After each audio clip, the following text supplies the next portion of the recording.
Mics are going to go silent, so don't worry about it.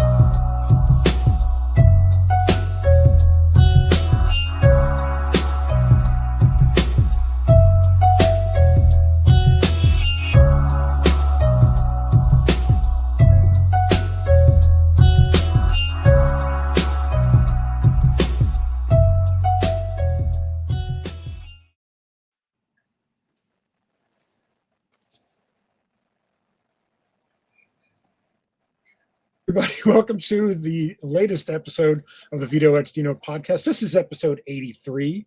My name is Vito Delsante. His name is Dean Haspiel. Hi, everybody. I'm Dean Haspiel. Quick. I'm trying to get to it. I switched it up this time. As we've been doing for the past couple of weeks, we are thanking our Kickstarter backers, those that back to appear on the podcast, by having them on and thanking them in person. And this week we have two that backed Antimatter. They both backed Stray as well, I believe, but not at the podcast level, but that's neither here nor there. So let's welcome John Fletcher Pasquini. Pasquini or Pasquini? It's Pasquini. Okay, I mean, I'm Italian, so I usually... Yeah, you need the qu in there. And Derek J. Bush of Thunderbunny and PACKRAT. Gentlemen, how are you? It's PACKRAT and Thunderbunny, but thanks. Yep. Yeah, very good. It is. Yeah, it's actually Pasquini Rat and Thunder Squinny. So wait, actually, that's a good question to ask real quick. What's that? How did you know who was going to go first on the title of your comic book series? Whenever we told this, whenever we told the story, it was PACKRAT and Thunderbunny. That was it. Yeah. So it always was that. It just came out that way, and it was always that way. Yeah. When we told the stories, it was always PACKRAT and Thunderbunny, PACKRAT and Thunderbunny, and it sounds weird to my ear to hear Thunderbunny and PACKRAT. I don't know. So. Because you're on the top and he's on the bottom on my screen. I think that's good too. Yeah. So I guess I want to get into other aspects of you guys, but let's start with this series. Like, Derek, is PACKRAT your character and John, is Thunderbunny your character? I know that they're loosely based on you, but do you write the dialogue, separately for the characters? No. No, actually, it's all written together. Yeah. Sorry, go ahead, John. No. Derek created PACKRAT when he was 10, and I created Thunderbunny when I was 17. When we met together in high school to play Marvel superhero role-playing game. At the time, we had a friend who was a mutual friend who was running the game, and they decided to roll the characters up randomly using the rules in the booklet. So Thunderbunny was completely random. And so Derek decided at the time to also roll the powers and everything for PACKRAT. And it came out, a different character than what he wanted. Yeah, completely wonky, but he was fun to play. Was it the same character that you originally created at 10, or was it the same name and just different? It was the same name, the same look, because I used to draw him all the time in like 7th grade, 8th grade, 9th grade. And when we rolled randomly, he just got weird powers because PACKRAT, when I created him, he was my two favorite superheroes, the combination of, and it was Spider-Man and Nightcrawler.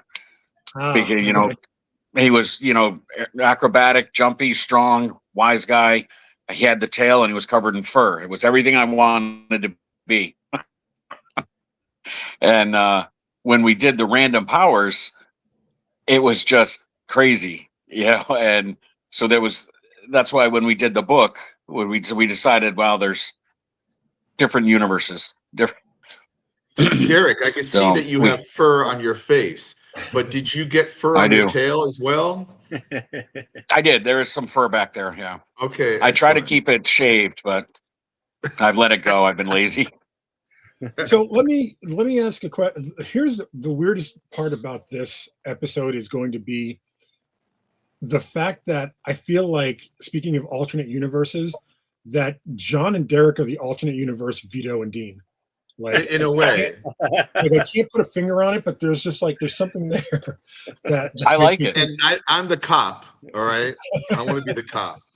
That's Okay. fair because I'm the cop. You're on the bottom with me. So That's right, man. I'll happily work at a museum. Yeah. You kidding me? And, Is that?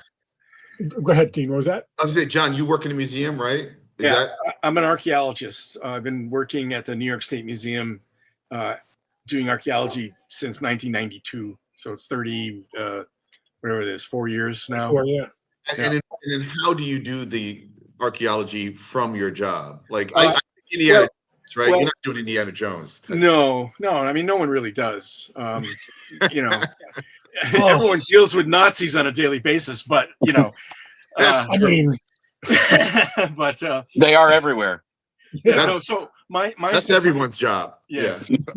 Our company, part of the museum, is a state agency that does archaeological surveys for other state agencies. So basically, if DOT is going to fix a road, we'll go in and test the ground before they get there to make sure that something doesn't get destroyed as when they do their work.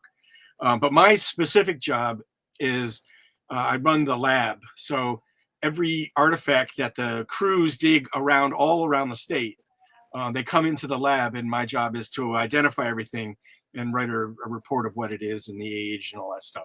So I usually tell people I know a little bit about a lot of things, because Right. they have to identify stuff that's, you know, modern day Arizona bottle to, tools made out of stone from Native Americans, 10,000 years ago kind of thing. Wow. So I gotta kind of know a little bit just to be able to like, oh, that's what that is. So. Let me ask you. Happily, I'll be the alternate version of John. Oh, that's an awesome job. I was going to ask you, do you know what macadam is? Macadam? Macadam, that's how I say it. Not It sure. I may be saying it wrong. I think you're Macadam? Or, He- well, he's actually, the other guy from Shazam. so this is where I'm going to take it. Yeah. So I believe I might be saying the word wrong, but I think macadam is what the New York City streets are made of, or that combination of whatever they do to make New York City streets. I think it's called macadam. Okay. And Never then heard I recently, not recently, a few years ago, created a pitch for a YA book. It was me trying to figure out my first YA book, that I would write and draw originally. And I came up with like my version of like a young Ben Grimm, except I called him Mac Adam because he was all made of, street and stone and that kind of stuff. So That's cool. but it was such Nice. a curious term, and I need to look it up to make sure I got that right. But Yeah, I had one of never those heard. things. I have never heard that term before, but doesn't mean you're wrong. So we can I'm look looking it up. up. I've heard the Looking it term. up. I think everybody just says pavement, so it's kind of I wouldn't say it's out of style, but it's kind of nobody really uses it. Yeah. Oh, here, I think originally- macadam is a type of road surface made from layers of small, compacted, broken stones, Okay. including. It's often modern versions often use tar or asphalt to glue the stones together. Oh yeah, I grew up on a Yeah. street like that. Oh, Yeah. really? I didn't know that was the name that they called that. Right. It was just a tarred stone road, basically. Oh, Dean, Macadam's villain could be Tarmac. Or I asphalt. mean, but I did split it up to Mac Adam, so it's like Yeah. two first names. Yeah. But Tar Mac, well, Does Yeah, Mac I think Adams you're face right. Shazam and turn into like no, evil version with a lightning bolt on? no. I mean, maybe Well, a I think Dean, before macadam or however you say the word, they tried macrame first, and it was horrible. it didn't work Nothing. out. It just It the roads didn't were work. just terrible. So Terrible. Yeah. bro. So is he going to have a double yellow line on him sister. or anywhere? yes, you should have a See- sister named macrame. Macram. Oh my God. See, this is how we invent and create comics, guys. That's right. This I is think at how some it works. point today I'm going to spit my drink. I feel it. Here it comes. I do want to mention it's kind of not rare, but it's odd lately with the guys that are coming in that are doing these episodes with us. You guys are the only ones so far that have had a Kickstarter to promote live wow. while we're actually, we're in Well, the middle of during, your yeah. campaign. Nice. So that is nice. that's And fun. yeah, we launched it on basically Saturday last. Yeah. By the way, at midnight, was Well, that a fuck up? No, we were going to be going to Terrificon just as fans the very next day. And I didn't want to fart around with it in the morning, so I said, you know what, I'm just going to launch it now. I'll deal with all of that later. I'll even let people know about it later. And then I hit a launch, and it was like 2 people backed it almost immediately. I saw that. Yeah, one of them actually was our colorist, Sean Forney. And then before I could even do anything, he posted it on Facebook. So I was like, well, I'll just copy his and I shared his. Yeah. Yeah. And then we went to Terrificon the next day and wandered around. Though we did get to meet Priscilla Presley at Terrificon. What? And we gave her one of our comic books. So she has issue she was 1. so sweet and she was so nice. And she said, "Oh, I should frame this." And I'm thinking, yeah, read it first. It's meant to be read, but that'd be awesome. Yeah. But then I started thinking, like, they probably save all the gifts that fans give them and stuff. And I said, our comic book is part of the Presley estate now. That's pretty cool. We're going to be in Graceland. What I was going to say is somehow you should have either asked her. She probably doesn't go there anymore, but somehow or other you should go to Graceland and just leave a comic in the bathroom or something. Yeah, right. Just leave it there. I think PACKRAT and Thunderbunny would make great bathroom reading. Yes. Yeah. This is what Elvis was reading while he was on the toilet. There you go. You know what? There Time you out. Time out. You guys just came up with a really good PACKRAT and Thunderbunny story where they go back in time and have an adventure with Elvis, and then that's. I love it. Oh, that would be I would awesome. totally believe, I would totally believe that. Actually, that begs the question. That begs the question. How many issues is the first arc? Is it 3 or 4 or 5? It's going to be 5. It's 5. Yeah. Because what we're doing right now is kind of spitballing or brainstorming, but what could be an anthology of short stories. Yeah. With very well could be characters and whatnot. Yeah. So. And I believe the Red Hook as a, how do you say, chibi? Is that how you call it? Chibi. The Red Hook's already appeared in PACKRAT and Thunderbunny as a chibi. As has Stray. As has Stray. That's right. Yep. That's right.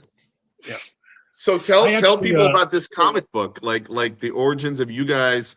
First of all, you've known each other since high school, or what do you mean? It's 1987. Yeah. Yeah, that's 87 was when we met.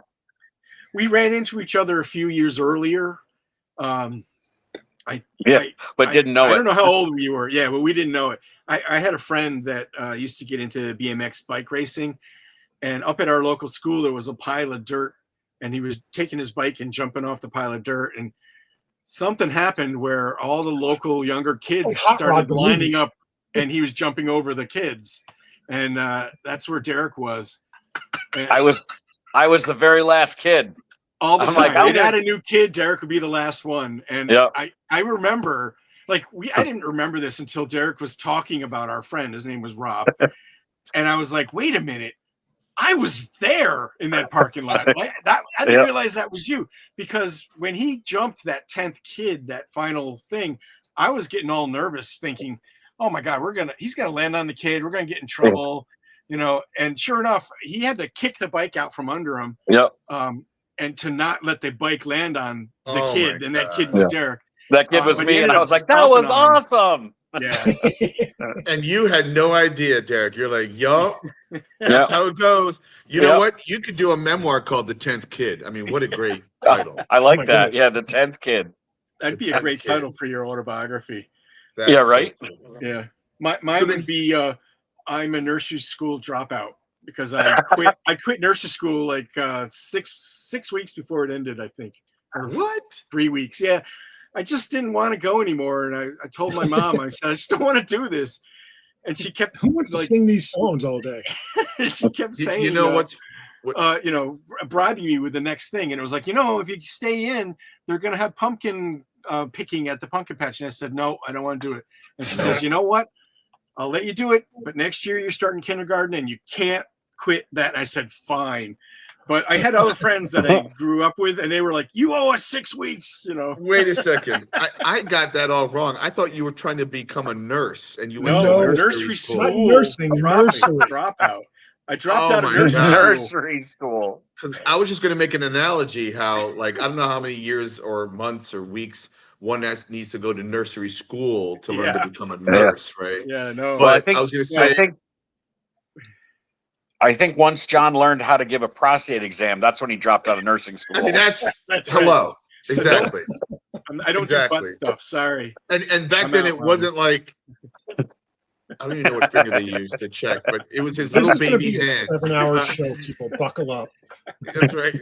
But I was going to say, I feel the same way about college or when you go to university. If you go to university, and it's usually 4 years, and you're supposed to, like, I don't know, as a 17 going on 18-year-old kid, decide what you're going to do for the rest of your life, and then you try to, study that.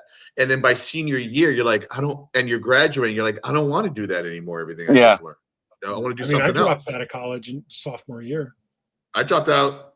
I didn't go for 2 years after Right. high school, and then I went for 3. My first 2 years was in art, and then I kind of hated that, so I switched over to film because film was more in alignment of what I wanted to do. Plus, it's storytelling, So to me, it was closer to comics, right? And then I didn't have enough money to go back, So, but Derek, when did you become a cop? Well, I started in '97, actually, April of '97. It was something that I had done. I worked plumbers and steam fitters, worked at a beverage center, worked at a movie theater, worked as a prep cook at a restaurant. And my mom signed me up for a civil service exam for the Rensselaer County Sheriff's Department. I got hired. I think I took the exam in August of '96. I ended up going in for interviews in April, and then I was hired April 26, 1997. I was with the Sheriff's Department for 5.5 years, and then New York State courts came in, took over, and said, "We'll give you a lot more money, and you'll step into New York State retirement with your 5.5 years." And I said, "Okay." So I'm in my 30th year right now. In terms Wow. of the books that you're writing, I mean, you're only doing the one book that I know of anyway. Yeah, that's it right now. You might be planning something further out. Do your expertise, like in your jobs, come up at all in the plotting of your stories? Not really. No. I mean, I went to school I actually went to school for creative writing with English as a minor. So Okay. that's what I wanted to do. I wanted to actually, I was for art at Pratt Institute, and then was kind of talked out of it, told that it wasn't really a good career choice. So I went with creative writing and English as the minor. But, things worked out, because if I had done that and gone to Pratt for however many years, I wouldn't have met John again. None of this would have happened. So. Yeah, because we met in high school because of a mutual friend. But I was a senior, he was a freshman. I left to go to undergraduate college for anthropology, archaeology. And then my parents bought a house on the street that Derek and his family lived on. And this was 4 years later. I was out in front of the house, and Derek walked by, and we were like, "Derek?" And he's like, "John?" And when I knew Derek, he was Laying on the ground. Well, he was 13. 5'3". Yeah, and now he had grown like 8 inches, and he was this big guy and deeper voice and stuff. And then it was like, "Well, where are you going?" And he said, "I'm going up to our friend Fred's house. We're gonna play D&D." And I said, "Oh, I played Dungeons and Dragons." Yeah. And he says, "Do you want to play?" I said, "You want to play?" And I said, I'll get my dice. And we played Dungeons and Dragons for a number of years. And then I went to graduate school up in Newfoundland, Canada, for folklore. I was getting a master's degree in folklore. I never completed it. I took all the coursework, but I couldn't stay up there because there wasn't any jobs available. So I came home and got a job working at the museum, which I had before I left, like for the summer jobs. I was like a shovel bum during those summers. So I came back, got that job, but it was like my daily concerns were archaeology things. I had a thesis to write that was minimum of 200 pages, which would have been the largest thing I've ever written. My advisor went on sabbatical that time, so I didn't have anyone up there that I could bounce ideas off or whatever. And it just sort of collapsed, and I eventually withdrew and never got the actual master's degree, even though I took all the coursework. But by then, I was working as an archaeologist, and I became a crew chief, who is, the guy who runs the crew out in the field, which was actually the worst job of all of it, because it's like herding cats to get everyone to get up on time and be out there. And then I had to be the face to deal with sometimes irate public, like, why are you digging on my lawn? Or I have an issue with DOT, and it's like, okay, but that's not us. And then I injured my knee and couldn't really dig very well, so they put me in the lab, where I eventually became the lab director. So I'm the director of the archaeology lab at the museum. Wow. Wow. But it does beg the question, like, you could almost literally start a second series with new characters based on both your jobs. You know, like, I'm sure you have stories. I mean, Derek, did you have to pull out your gun, Derek? I only have once in my career. Wow. And it was within the first 2 weeks that I was on the job. What? And you've not. It was when we had 3 entrances to the courthouse back in '97, and we just had a desk, and then we had the metal detector that people would walk through. And this gentleman walked up to the desk, reached into his jean jacket, and said, "I have a gun." So I kicked out of my chair. I drew on him. I said, "Get your hands out of your jacket." Da, da, da. And I may have used an expletive, called him a name. And then he told me that he was an off-duty police officer.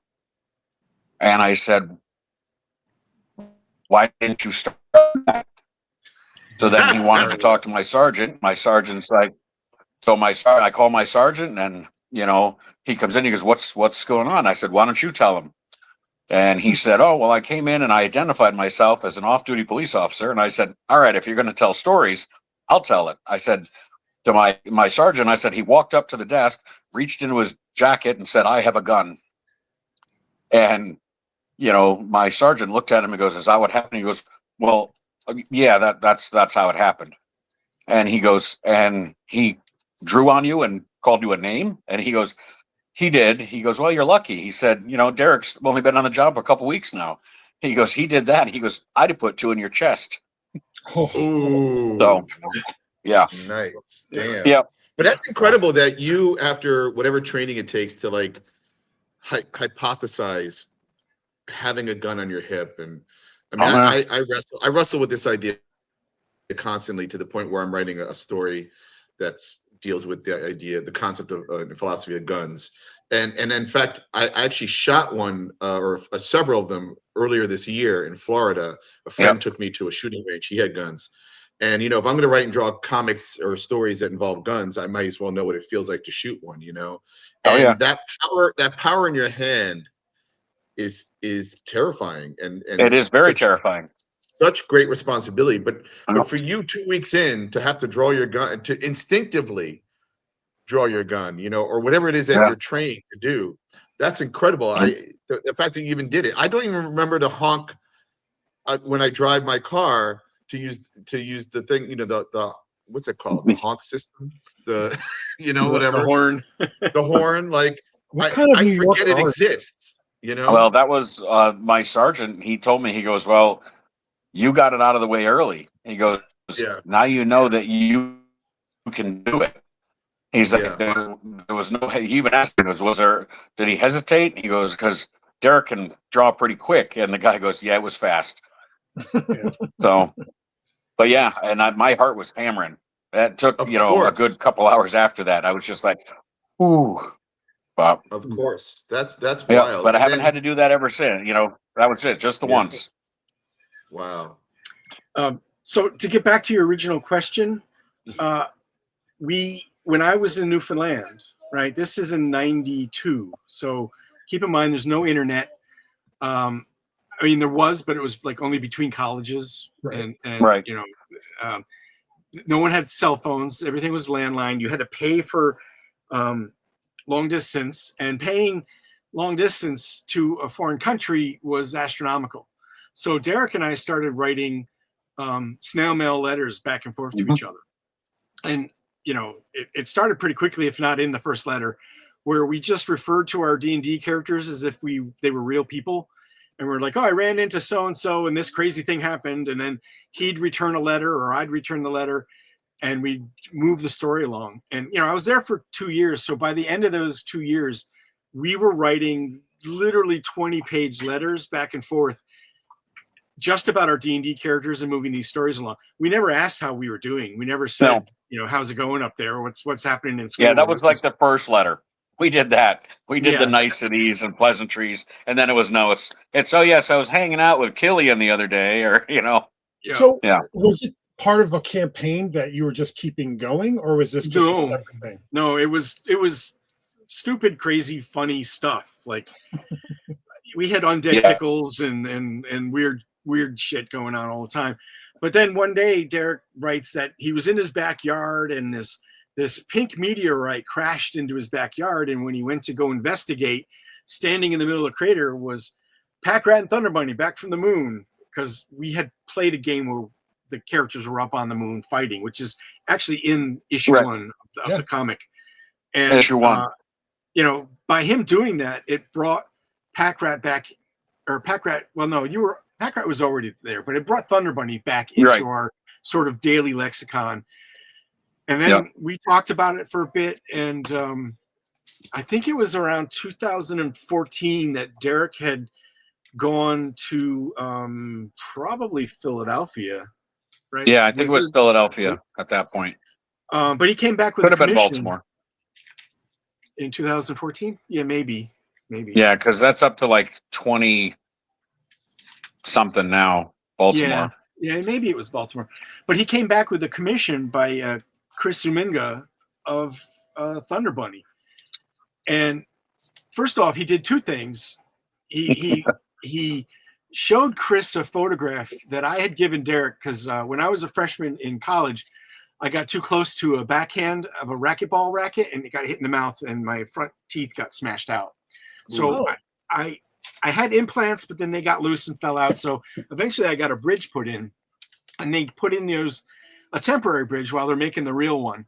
And that glue's never as good. So that bridge fell out. And so I have a big gap and two little nubs. I looked like some crazy hillbilly. So I took a picture of it going, eh, and sent it to him. And that's what he said to Chris Uminga. He says, I need you to draw a fat guy in a pink bunny suit, but use this face. And then from then on, Thunder Bunny sort of became me. I became Thunder Bunny. Yeah. You know, because we played it as a role-playing game, we always referred to them as me or us, or, you know, not them. They're not characters. They're us, because we played these characters.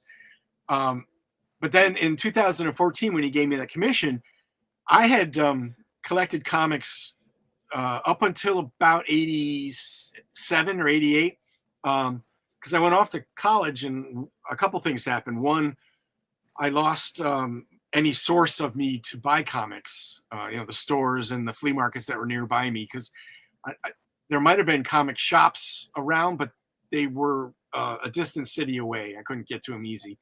Two, I lost my funds. I wasn't working. I wasn't getting an allowance, so I didn't buy it. And three, I kind of felt like I didn't want to be that guy. You know, I was still collecting comic books in college. I kind of regret that, but so I have this big gap between my comic book knowledge from about 87. It's like I collected the very first the Dark Knight Returns. And it was a 4-part series. Yeah. I got the first one, and then I didn't get any of the others. And then when Derek got me, like, he continued and kept going to shows, and I'd live vicariously through him. He'd come back with all these drawings, and you know, it was mostly of Blue Devil. Yeah. and then when he gave me the PACKRAT thing in 2014, not the PACKRAT, the Thunder Bunny thing. Thunder Bunny. I was instantly hooked. The idea that you could pay someone money and they could take your idea that only lives in your head and make it into this, living flesh thing in front of your hand. That I started going to all the shows with them from that point on, and I started collecting comics. So my gap is from like 87 to about, maybe around 2008. Maybe I started getting back into it then, but I still remember the day he showed me a Lobo comic book, and it blew my mind. For one, the paper quality, the colors were so vibrant for what I was collecting in the Bronze Age, and also the source material. It was so adult. It was like I was still part of the comic code kind of back when I was collecting. So when you, the both of you guys, when you were, how do I put this? So like I think all of us grew up on Marvel and DC comics. I was more of a Marvel guy, but and maybe I didn't do Archie, but there was Archie as well. And then you kind of discover, oh, wait, Harvey Picar's American Splendor, what's that? Or Yummy Fur by Chester Brown. Were you also collecting and reading alternative independent comics, or did that more come when you realized that you could realize your D&D characters into comics? In other words, was Derek's gift to John of this Thunderbunny like the eureka moment where you're like, wait, we can make comics out of this? Just before I quit, Teenage Mutant Ninja Turtles came out. So, and I remember the buzz that was going around because, issue 1 first printing was at that time already going for like $100 because they had I think it was 1,000 print run and it had sold out. And then they did a second printing and that sold out. So by the time I was able to buy Teenage Mutant Ninja Turtles #1, it was the third printing, but I was able to get issue 2 first printing. That's when I started. And I collected up to about issue 7, and that's when I quit. And I quit cold turkey. But I was starting to explore during the black and white explosion. Not a lot, but it was whatever I could find. Right. And I don't know about you, Derek, what you were doing. I remember when I went into Delaney's, when I bought my first comics with my paper route money. Marvel, I think it was Marvel, had the Epic line, yeah. And ElfQuest, which we started. That's where I got ElfQuest #1 when Alpha Flight #1 came out, and I was like, oh, there's more than just Marvel and DC. So then I started looking at, in the 80s, I was getting all the independent comics. There's still one that I'm trying to. I can't remember the name of it. It had 3 teenage superheroes in it. There was 2 males and a female.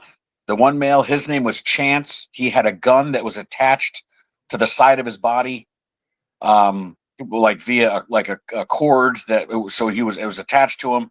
The other male figure had like a bar of nothing through his chest, like diagonal down his chest. It was just, you could put your hand right through it.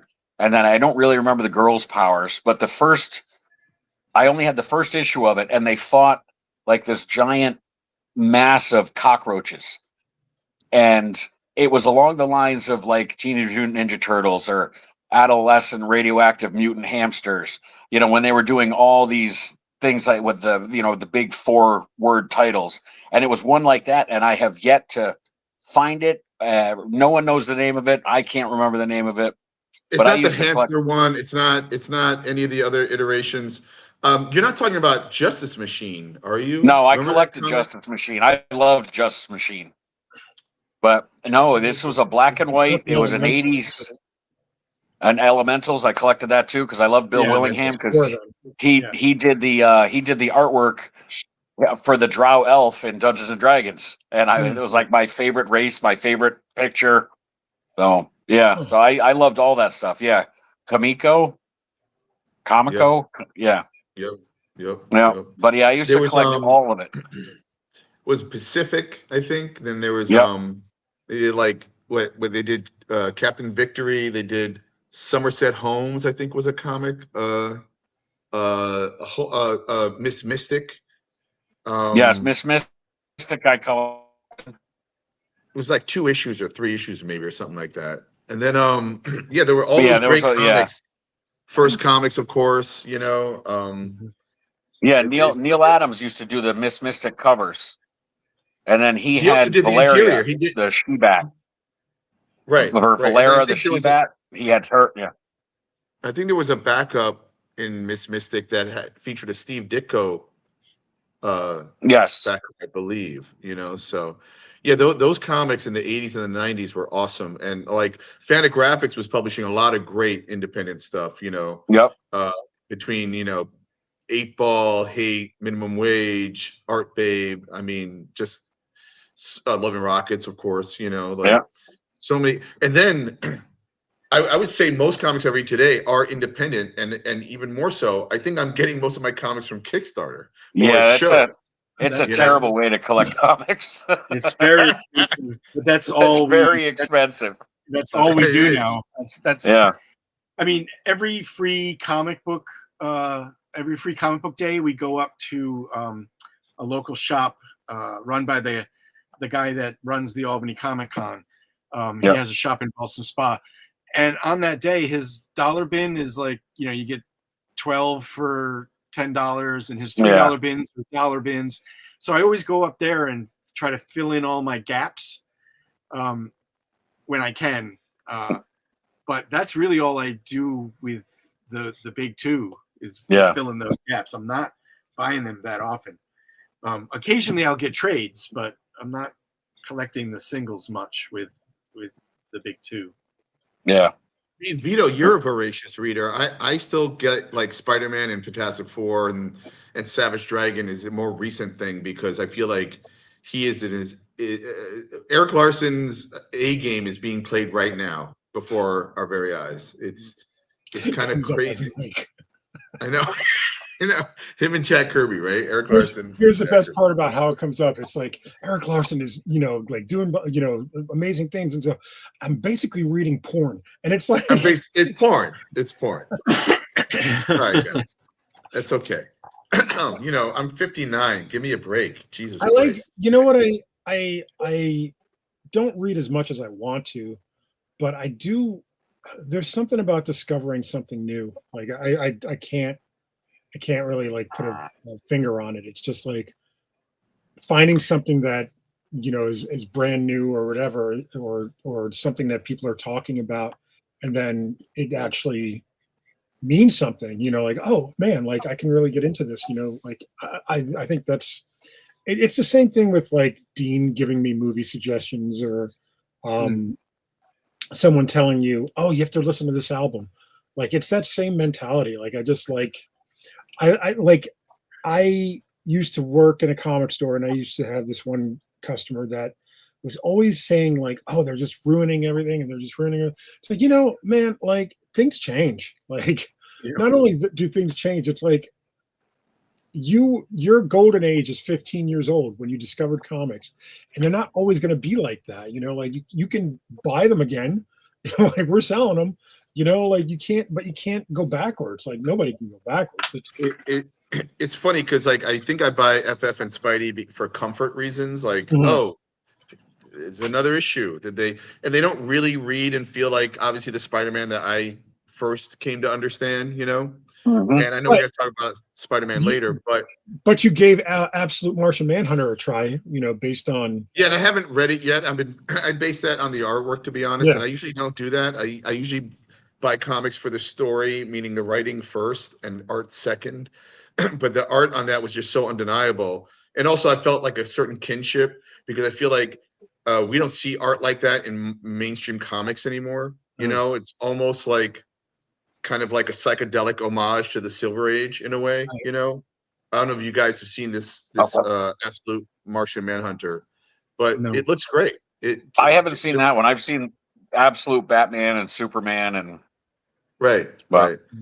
So this other series, but yeah, that sounds it sounds like that the comparison you're making with the artwork, it would almost be like when Bill Sienkiewicz was drawing New Mutants.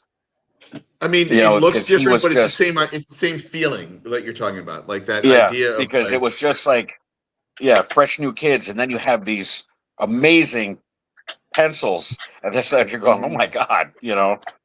mhm, Wow. mhm. Yeah, I get Well, it. You let's- know, the Absolute line, people have really enjoyed it. I think it's brought a lot of people back into comic stores, you know, and like I think when we had Nick Kapoor on from JSU Comics, he was saying how it gave younger people a chance to have their own Batman, you know, or their own Right. Superman, something that they can, you know, they don't have to read 70, 80 years worth of continuity. They can start today and like have their own thing for, you know, however long it goes. And I think that's the mistake that Marvel made with the Ultimate line. Like they had that, and then they took Miles out of it and brought him into the mainstream universe, which is fine. But then when they've done relaunches, they've forgotten that that's the key to comics is discovery. And by well, not when we started going to shows, Derek and I were mostly going to get commissions, but over the last few years, we've kind of been priced out of that. You know, it used to be a lot more affordable to get, you know, headshots or full body shots or colors. But now I think what's happening with that, because like I'm learning from all of this, which is what I've discovered is if I have a table at a show, I'm trying to sell my comic, right? Any number of my recent, you know, deep cut Kickstarter type stuff, and that's my main goal. But I realize that more people either want to print some kind of merchandise type situation or original art. So I think what's happening is that maybe a lot of artists' comics aren't selling as much, so they're having to pump up the prices on their art. Yeah, maybe. You know? But for me, and this is where my thought was when Vito first mentioned this, it has turned to walking around in Artist Alley and grabbing new comics that I love nothing more than walking up and be like, hey, what's your comic about? And they'll just, you know, give you a spiel, and I almost don't even care what the spiel is, just because it's like, oh, that's $10, sure, I'll buy your comic because maybe it's good, maybe it's not, but and we've discovered some amazing comics through that, and then there's a certain true level of joy to walk up to a table and go, oh, I backed that on Kickstarter, and suddenly their entire demeanor changes because it's no longer this I'm a seller trying to sell. It's hey, this is a backer. This is someone that, you know, I've already mailed stuff to, and maybe I'll recognize the name. I remember Vito, you guys walking around, and it's hard to describe this, but like you'd wear these shirts of each other's faces. They're Hawaiian shirts, like Hawaiian shirts of each other's faces, and they're incredible. And it was just like, it's beyond friends and beyond like lovers or partners. It's like a whole other multiverse of like this friendship, right? Yeah. I think Whitney stopped us to take a picture of us. Absolutely. Yeah, she did. Matheson, my studio mate. Yeah. But what I loved, and I've experienced this several times, is like, for lack of a better term, you were fans first who became friends, and you're always very supportive and picking up the latest thing I have for sale. But when you told me you guys, and I already knew about your characters, but that you guys were making a comic book out of it. Yeah. I mean, right there. That's what after years of getting these commissions, and we would explain where these characters came from, we'll explain the Battle on the Moon. Everybody was like, dude, we need to read this comic book now. Yeah, like, I want that now. You want to make this comic book. I want to read it now. And this went on for 3 years, and finally one day, easily. Yeah, 3 or 4 years. Before and then one day, before I met you, John, I had seen your character everywhere. I know that I saw Dean do a commission once, and but I just remember somebody going, you know, this dude wants me to draw him in a bunny suit, and I'm like, what? Like, what's going on?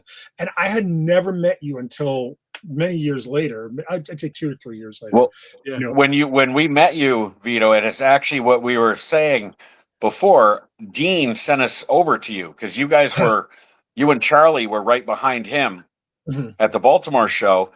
and we already had issue 1 out, I think, or we're working on No. issue 1. We were working on issue 1. We Yeah. haven't had it out Working on it. Yeah. So, and Charlie was kind of talking about it, giving a spiel, and John and I are both listening, and you were sitting, were either, I think, working on a commission or you're working on writing something, and you were kind of almost like checked out, you know, because it's like, all right, yeah, Charlie's just trying to sell the book, whatever, blah, blah, blah. And then I was looking at it and I was like, was this on Kickstarter? And Charlie was like, oh yeah. I was like, I backed this. And that's when your head you were like, oh yeah.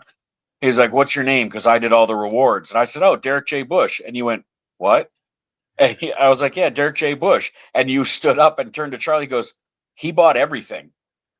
And it just completely changed the dynamic between the four of us, because it went from Charlie like, oh, here, you know, you buy this book, it's going to be cool, to I already had it. And I was like, I thought so. I backed. And then John in line was like, backed, you know, like that. And then after that, we were like brothers, you know. It's crazy because like you don't like when you sit and I think you guys have finally started tabling, right? Like you did that last We year. did that last year, was the first time tabling. Yeah, and like at Baltimore.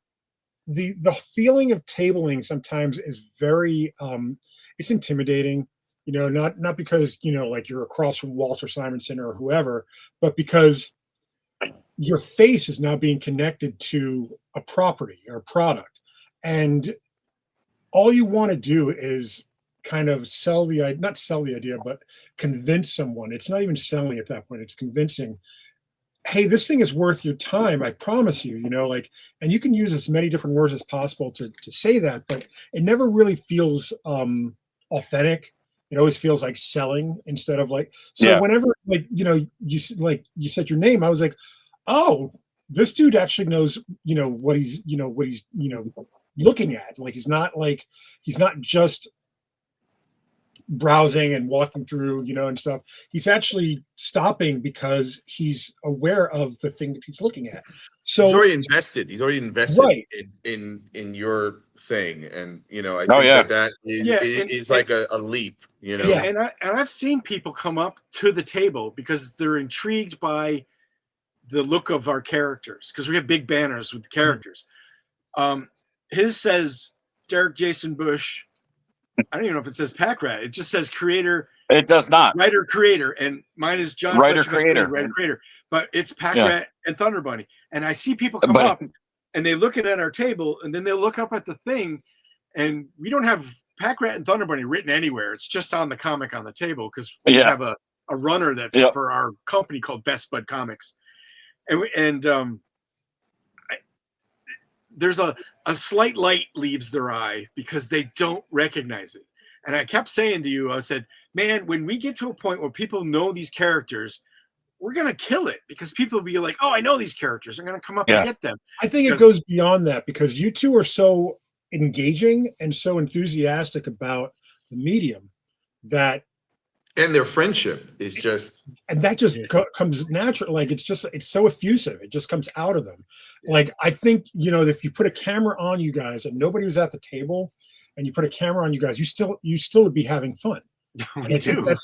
We do. We make each other laugh all the time. Like, and I think that's more important, I think, than necessarily like making your table back, or you know, like, obviously that's something you want to do. Like, my goal is always, can I eat dinner tonight? You know what I mean? Or like, can I pay for lunch or whatever?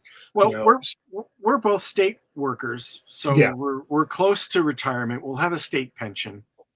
Making comics is if we don't make money on it, I don't. That's almost secondary. Not that it is secondary. It would be nice if it could fund itself, where the next comic is already paid for by the money that we raise from it.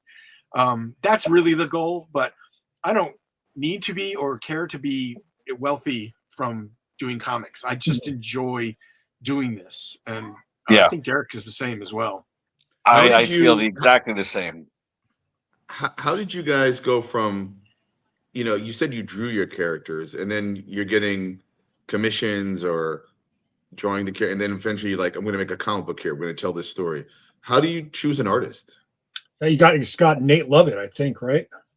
We have Nate, yeah. Really, that's for me getting commissions done, and then I could see how they drew it. Oh, I like this, or oh man, I don't like that so much, but maybe they could change it.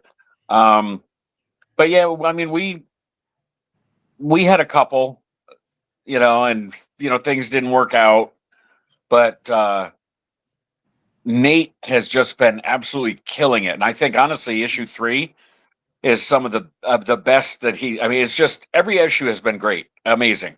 But issue 3, I think he's really gotten very comfortable and he knows the characters because his pencils are just dynamic. And then Sean's colors, I can't wait for people to read issue 3.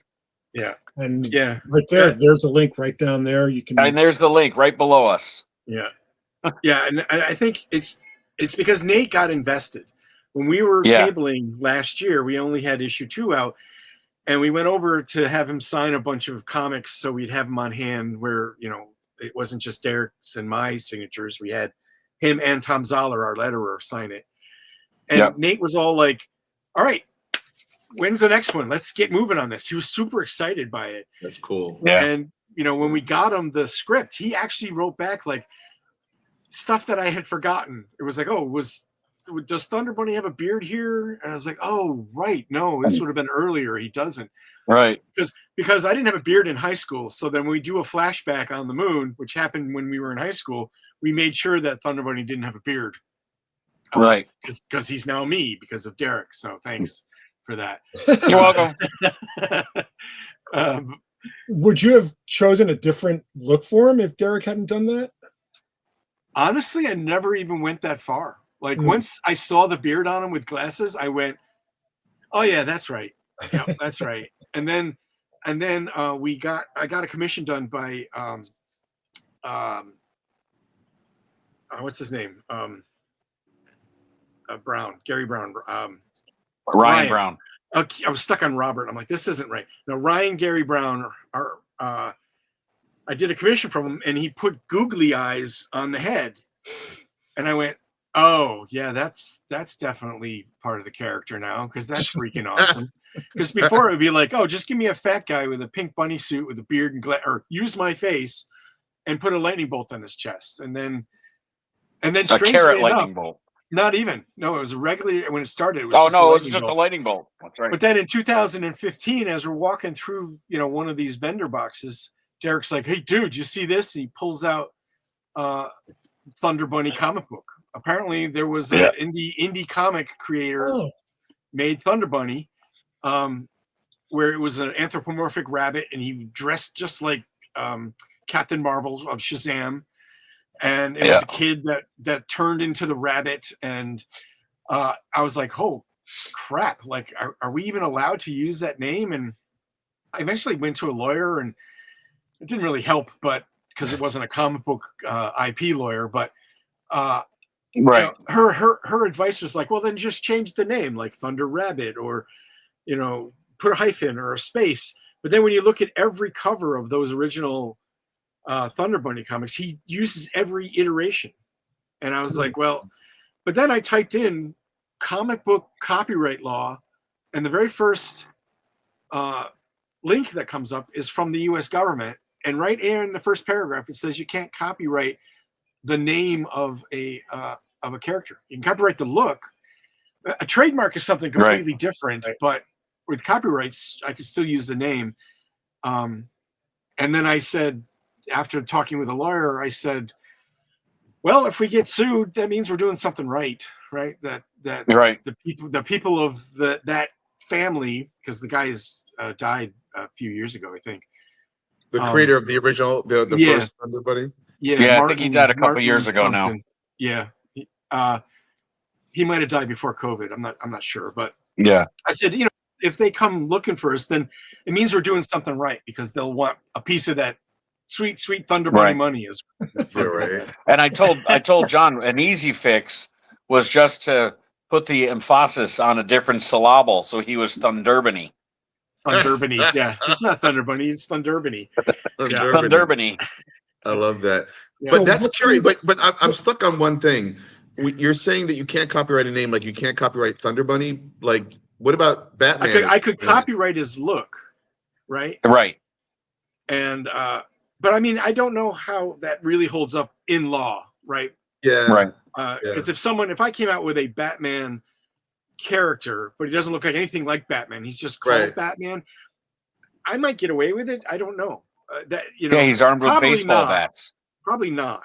Because I think trademarks will kick in. Because with trademarks, it's more of muddying the market, right? You don't want people to confuse with the other. And because I was a little nervous by it because I ended up buying all of the entire run of Thunder Bunny on eBay because he was also in Charleston Comics, I think. Charlton Comics, yeah.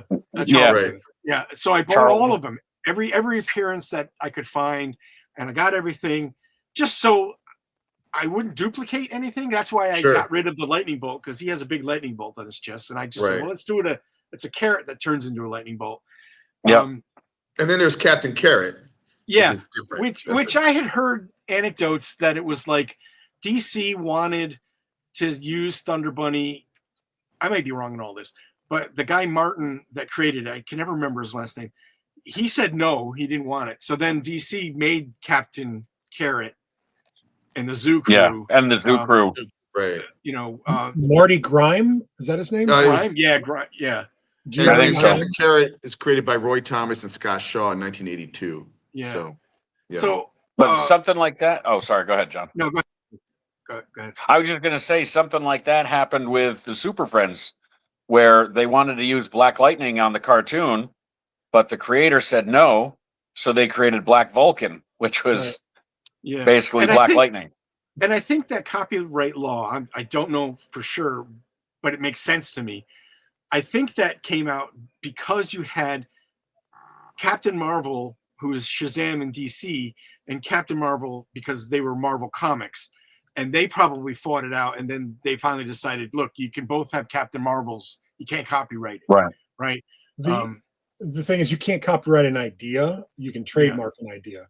But specifically for trademark, you can't really trademark an idea as much as you can trademark how you're going to use that idea. So you can do a PACKRAT and Thunder Bunny trademark for comic books.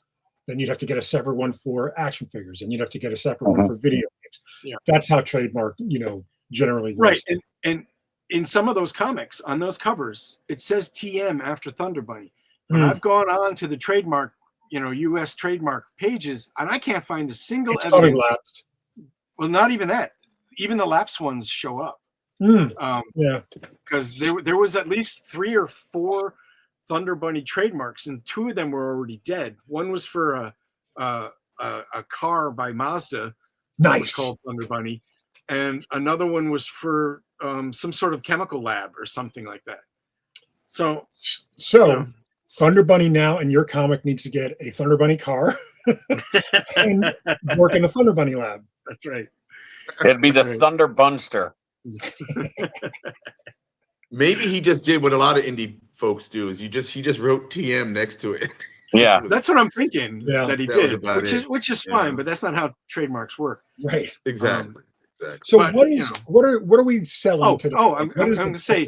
I was going to say when we went to Terrificon, when I got all those early comic books, I discovered that Richard Penny, is that his last name? How you say it? Penny. He was Penny, the guy that did ElfQuest, right? Yeah, with his wife and Wendy. He was the producer, I think, at Charlton for a while, or maybe for Archie when they went over and did the red circle line. Yeah. And I was like so nervous, like, oh, I don't want to mention Thunder Bunny in front of this guy. What's going to happen, right? Because he was the producer for this thing. But we went there. So I mentioned it. So Derek said it, and I looked right at his face as Derek said it. I was thinking, oh God, here it comes.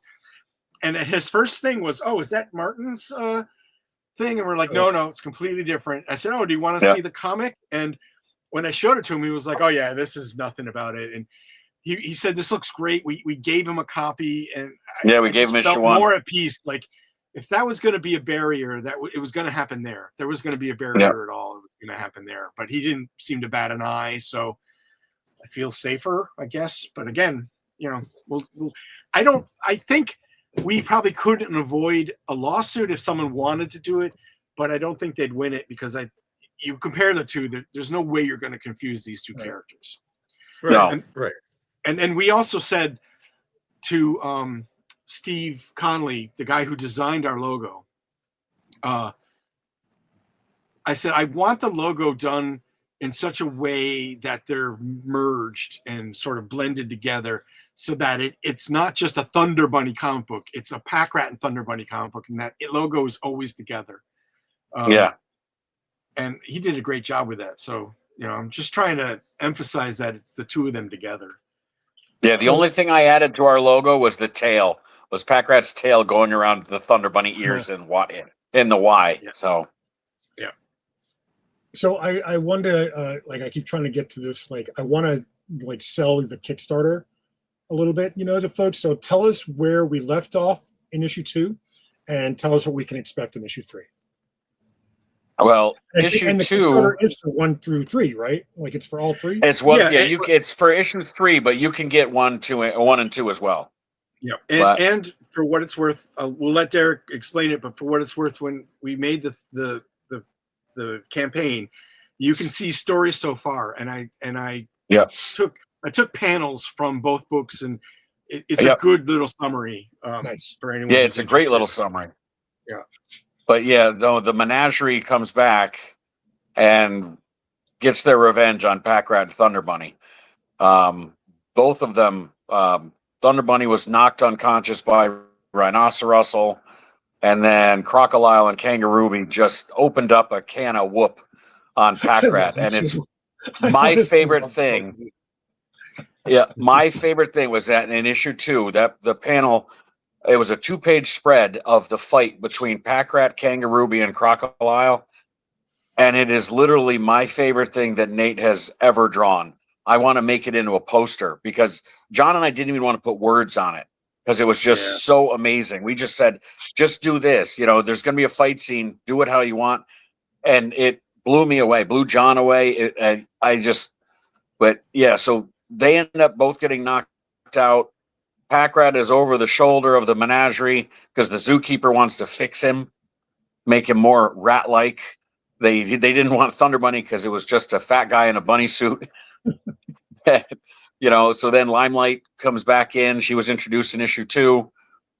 There's some more fighting. Both are, they're rescued.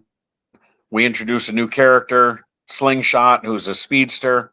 That's in issue 3. Who knows all the other speedsters in issue 3. Yes. And he knows all the other speedsters and he's ripping them off, naming these speedsters.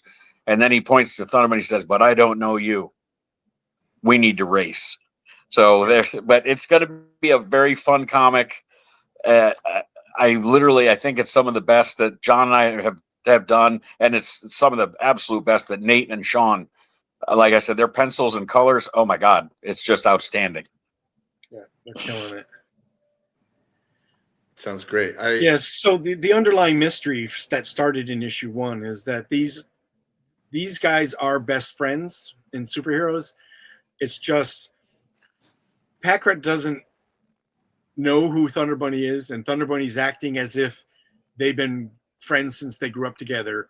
And it's very confusing because Thunder Bunny doesn't understand why he doesn't act like this is my best buddy. And PACKRAT's weirded out by this guy saying, we fought on the moon. And he's like, I've never been to the moon. I've never been to the moon.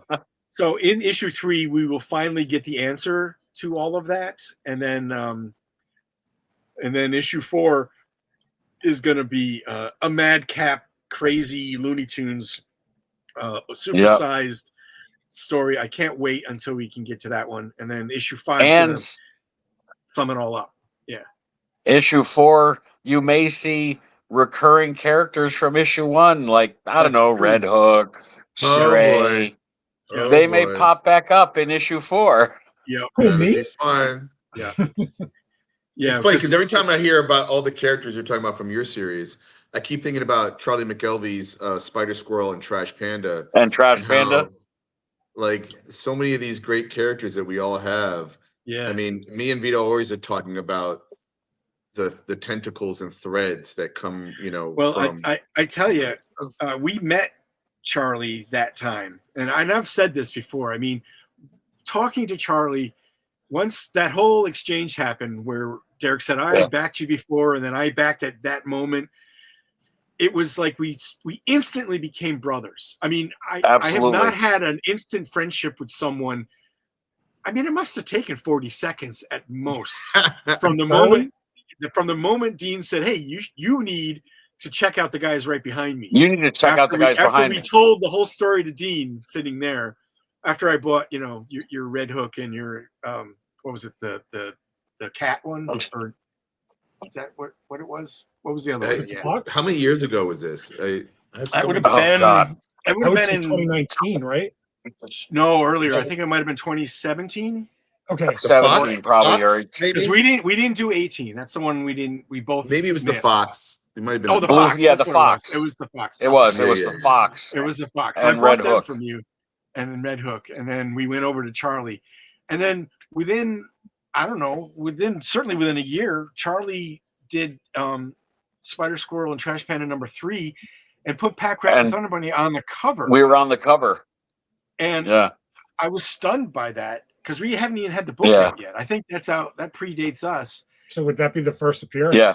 No, second, because Rich Woodall had a Johnny Raygun meets Savage Dragon, and at the very back of it, there has a 2-page spread where they put different characters around, and that's our first appearance. Well, my first. Well, yeah, that was first appearance. PACKRAT's second, because PACKRAT's first appearance, Jim O'Reilly. Yes. Yeah. I was having him do a PACKRAT commission for me, and he's like, hey, do you know anything about this book? Tell us, by Todd DeZago and Mike Waringo, and, and I was like, oh, you kidding me? I love that book, and he goes, well, who's your favorite character? I was like, oh, and I don't know how other people pronounce it, KOJ. I always said Kaj, the man tiger, the Tiger Man. And so Jim was like, all right, cool. I'm going to throw him in this, and I'm going to do this. And then there was some of the Shadow Ninja Frogs and all this stuff. And then he's like, oh, by the way, it's going to be in the yearbook for the Baltimore show. Because in 2017, they were celebrating Telos as the yearbook. I remember doing one. Yep. Yeah. So PACKRAT, that was his first actual appearance in a book, and I was like, hey Todd, did you see what was on page? And he goes, you think I wouldn't notice you sneaking PACKRAT in the book? and then Johnny Raygun Savage Dragon was the second for him, and then Trash Panda Spider Squirrel and Trash Panda #3.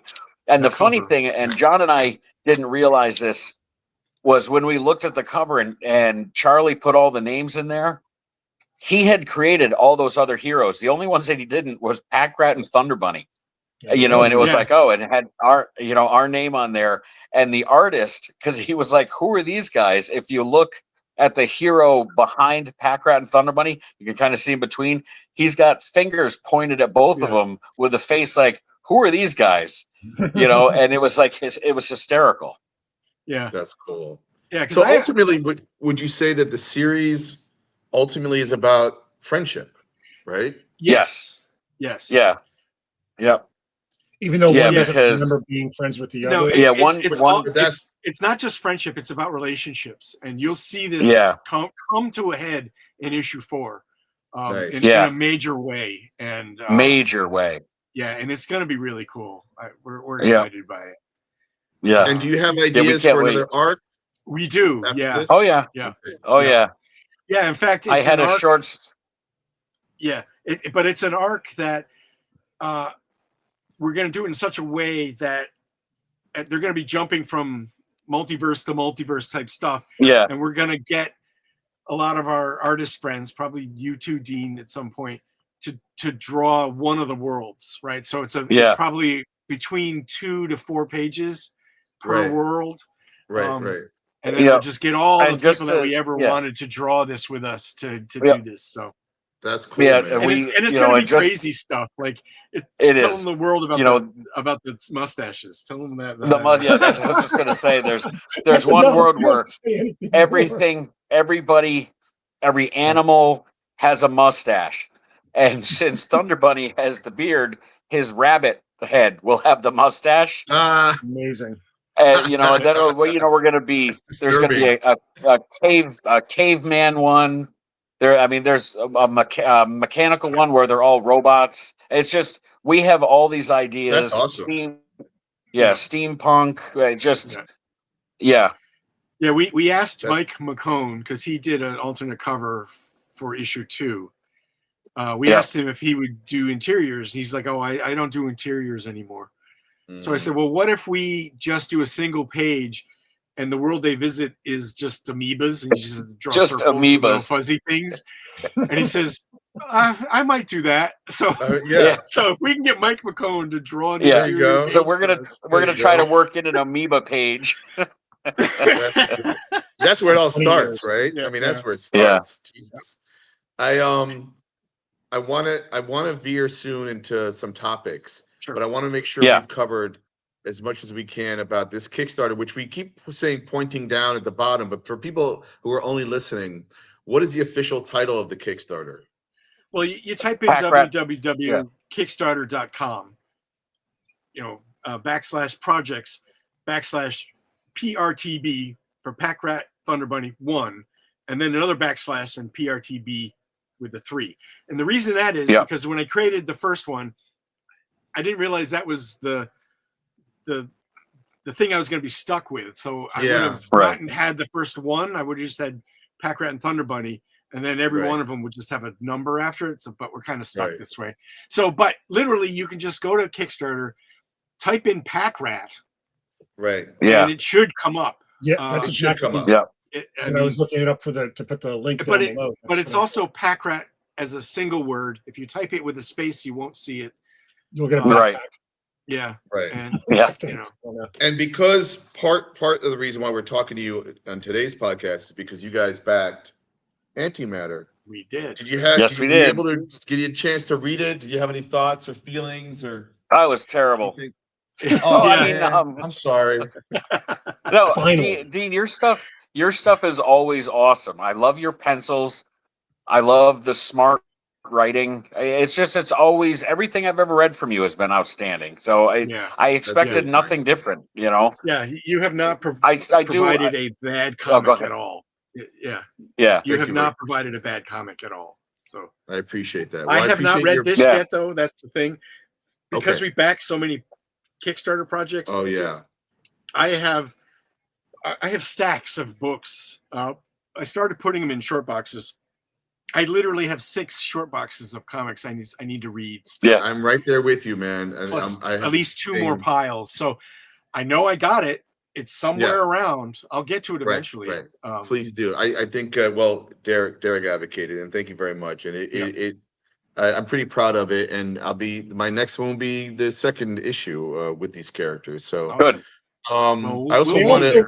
They also backed Stray, so we could also do that's right. Yes, we did. A little bit of love. A little bit of love for Vito. Today. I did, but actually before you came on, Dean, I was telling Vito how I read Stray Requiem 1 through 3 today. Nice. While I was working. So it was awesome. I loved it. I want to get a Dobermobile. It's just a '67 Mustang. It's the same. I know. Nobody knows this, but it is the perfect car to me, which was the car that Steve McQueen drove in Bullet. '67 Mustang fastback. And Bullet. Yep. And Stray's one of my favorite series that I get on Kickstarter. I love it. Thank you. Your character design for Stray. So I was worried about. I was definitely worried about Sam. Oh, me too. Yeah. And let me tell you, I like to pull heartstrings, man. Like one of my. Yeah, well, I was like, you better not John Wick this thing. No, don't you dare! I didn't even think of that, man. Good one. Don't you dare. The other thing I want to acknowledge is Power Pulp, the very, very indie distributor of comics, just celebrated their 1-year anniversary today. So congrats to Power Pulp. I'm still considering congratulations some comics. And again, that's a place that maybe you could try to submit if you want to try and get your comics in stores that way. I think they have a pretty good deal. So check out Power Pulp. Nice. Congrats to those guys. And then Vito, did you have any other hot topics before we get to the main two? No, Or news? no, I don't think. I think I'm good. I want to get to these two because these are pretty good topics to go with. I want to do the shorter one because the other one might be longer. So, Yeah. So a couple of years ago, I was at Terrificon. I couldn't make it this year because Mitch, who runs the show, had already booked, all the tables and whatnot. So I was going to be a guy that could get in last minute if one of the creators died. Luckily, no one died. So unfortunately, I couldn't come to the show. After the show, probably. Until after the show. That's just your luck. Right. But I was hanging out with Marty Keene, a couple other people, and some Marvel folks were hanging out at a bar, and there was CB Sapolsky. And I looked at him, and I said to him, "All right, so when is Marvel going to cross over with Star Wars? Because they had Star Wars now." And he literally, within 4 seconds, said, "I give it about 5 years." I went, "Oh, all right. So then that could happen. He's the editor-in-chief of Marvel. He should know." Yep. And it happened in 2. Yeah. 2. All right. And at least 2 years from me having that conversation. I think they'd had it for a while, right? So it was like, holy mackerel. And we'll get to your reactions, but I'll give mine first, which is, and me and Vito are going to debate this, and maybe I will with you guys as well. I think it's the perfect stunt. Like, I'm not in love with who's writing it. Kevin Smith. Kevin Smith. Oh, I'm not. perfect. I have nothing against Kevin Smith. I think I would rather have had Patton Oswalt write it, to be honest, because he already did the filibuster, version of Right. it. But or Jason Aaron, but it might actually be good if Jason Aaron, right? But I would, yeah.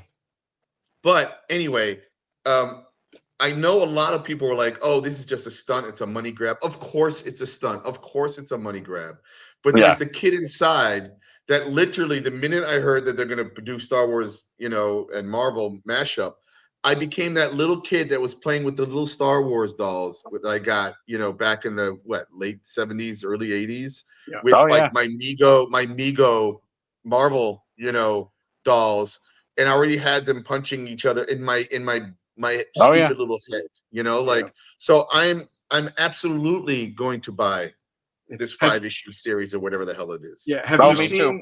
Have you seen I'm any all of in. the art? Have you seen any of the art yet? I saw the covers. I mean, some covers that look. Yeah, because okay, in that that's article, they had an image where it was like Darth Vader standing next to Dr. Doom. Darth Vader's got. I think his that's hands, a cover. Yeah. He's got his hand like this, like Darth Vader's choking someone, and Dr. Doom's got a hand like, with his hand up. And then it's like stormtroopers, and then flying above the stormtroopers like Ultron.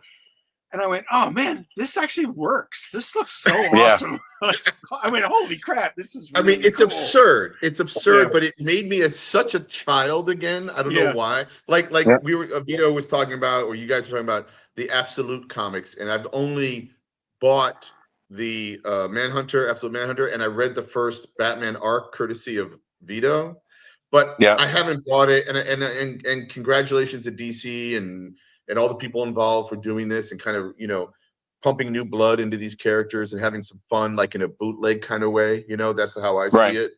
But yeah, I became a child when I heard this, and it was also so obvious, of course. Yeah, But the other image was of the hero's side, and it had Luke with the lightsaber out, and right next to him is Captain America with a shield.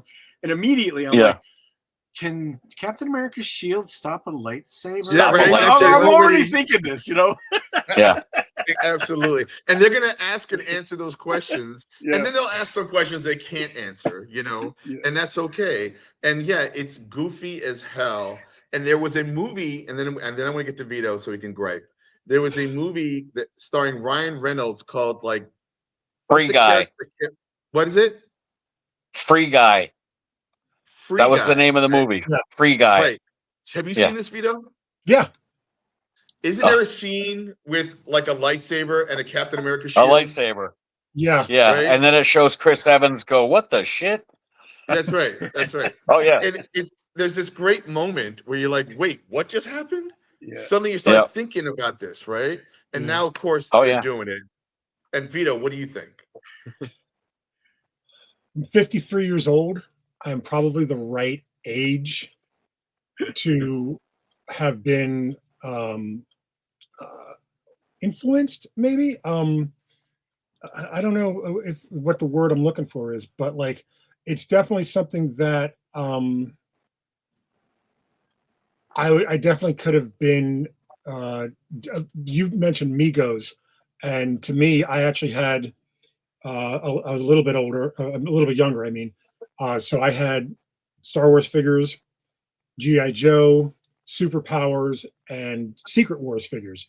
So they all packed in Millennium Falcon versus an AT-AT, like and just everybody, good guys and bad guys.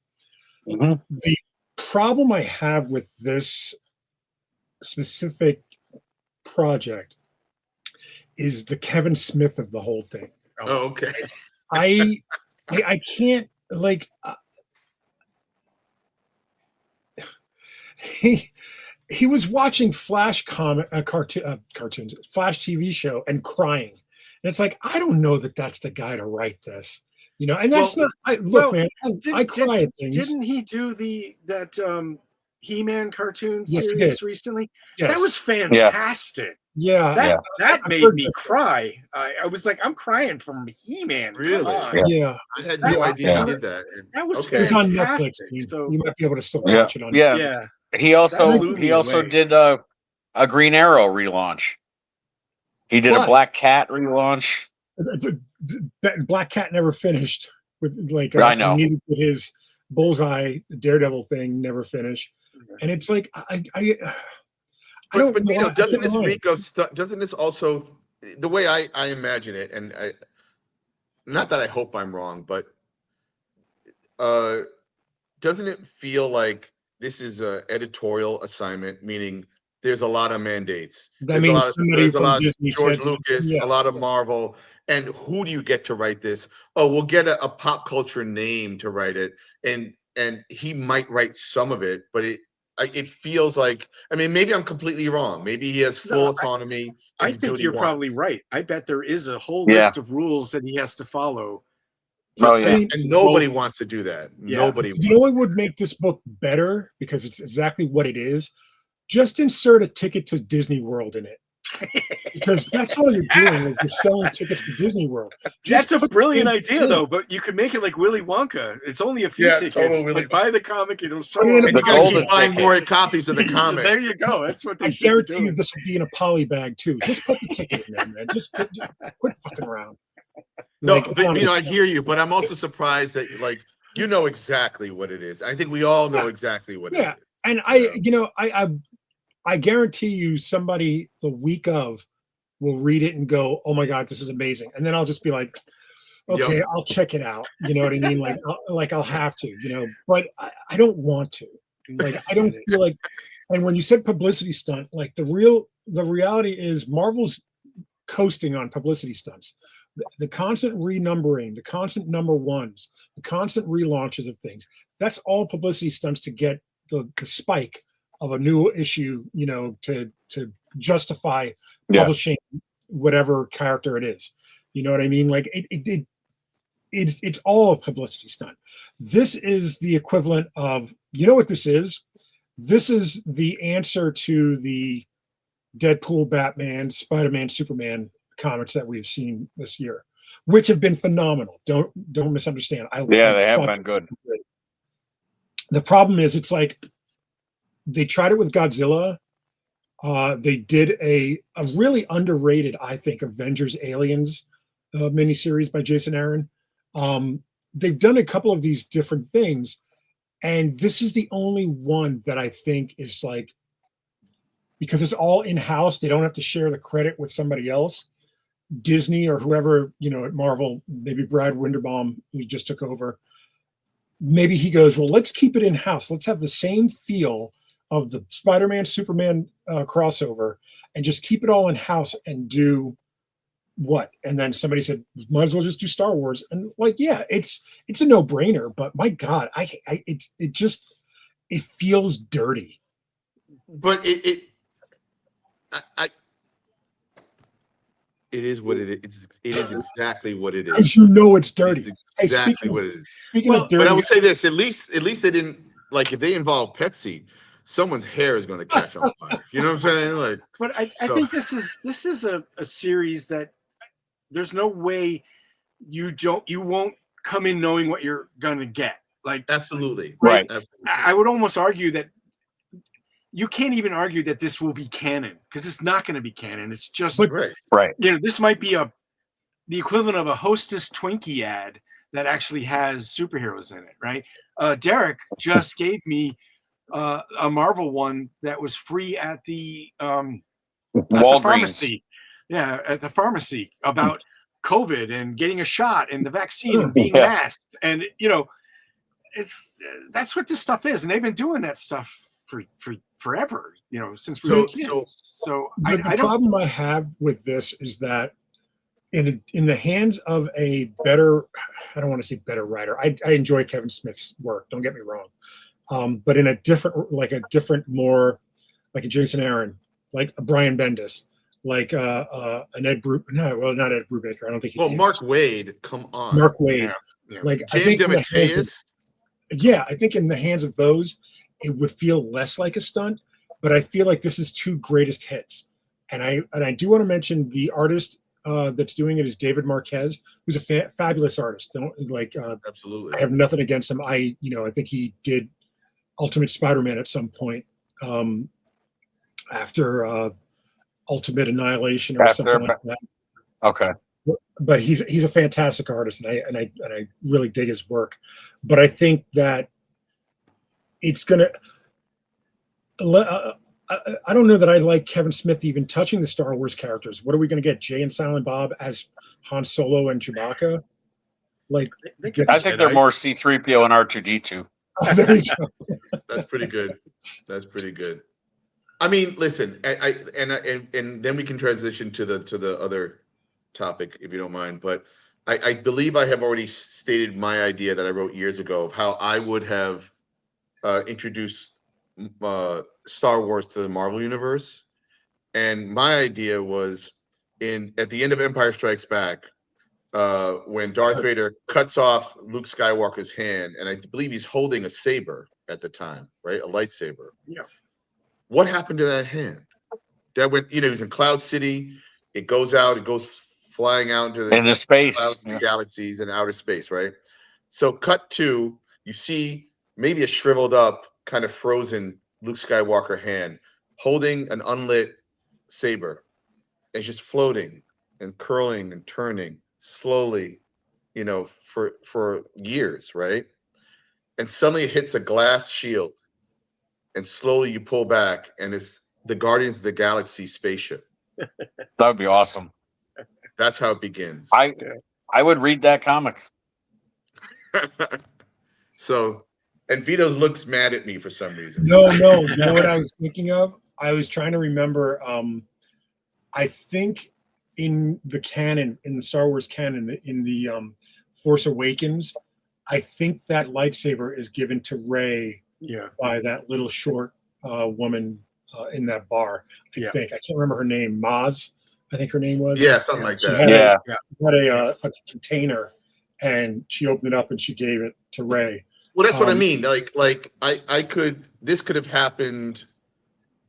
Okay, so when the Force Awakens, is that 20? How many years later is that? Oh, I don't remember. 25 or something. Something like that, because they're all Han Solo's. Everyone's older now, right? So this would have happened before that introduction, obviously, and then somehow that lightsaber winds up in that box. I always liked. Dark Horse once did I think it was a Star Wars anthology, and it was a short story of Han Solo and Chewbacca on this planet that was very Earth-like. And then at the end of it, you find out that it was Earth, and they find this skeleton, and it's Indiana Jones' skeleton.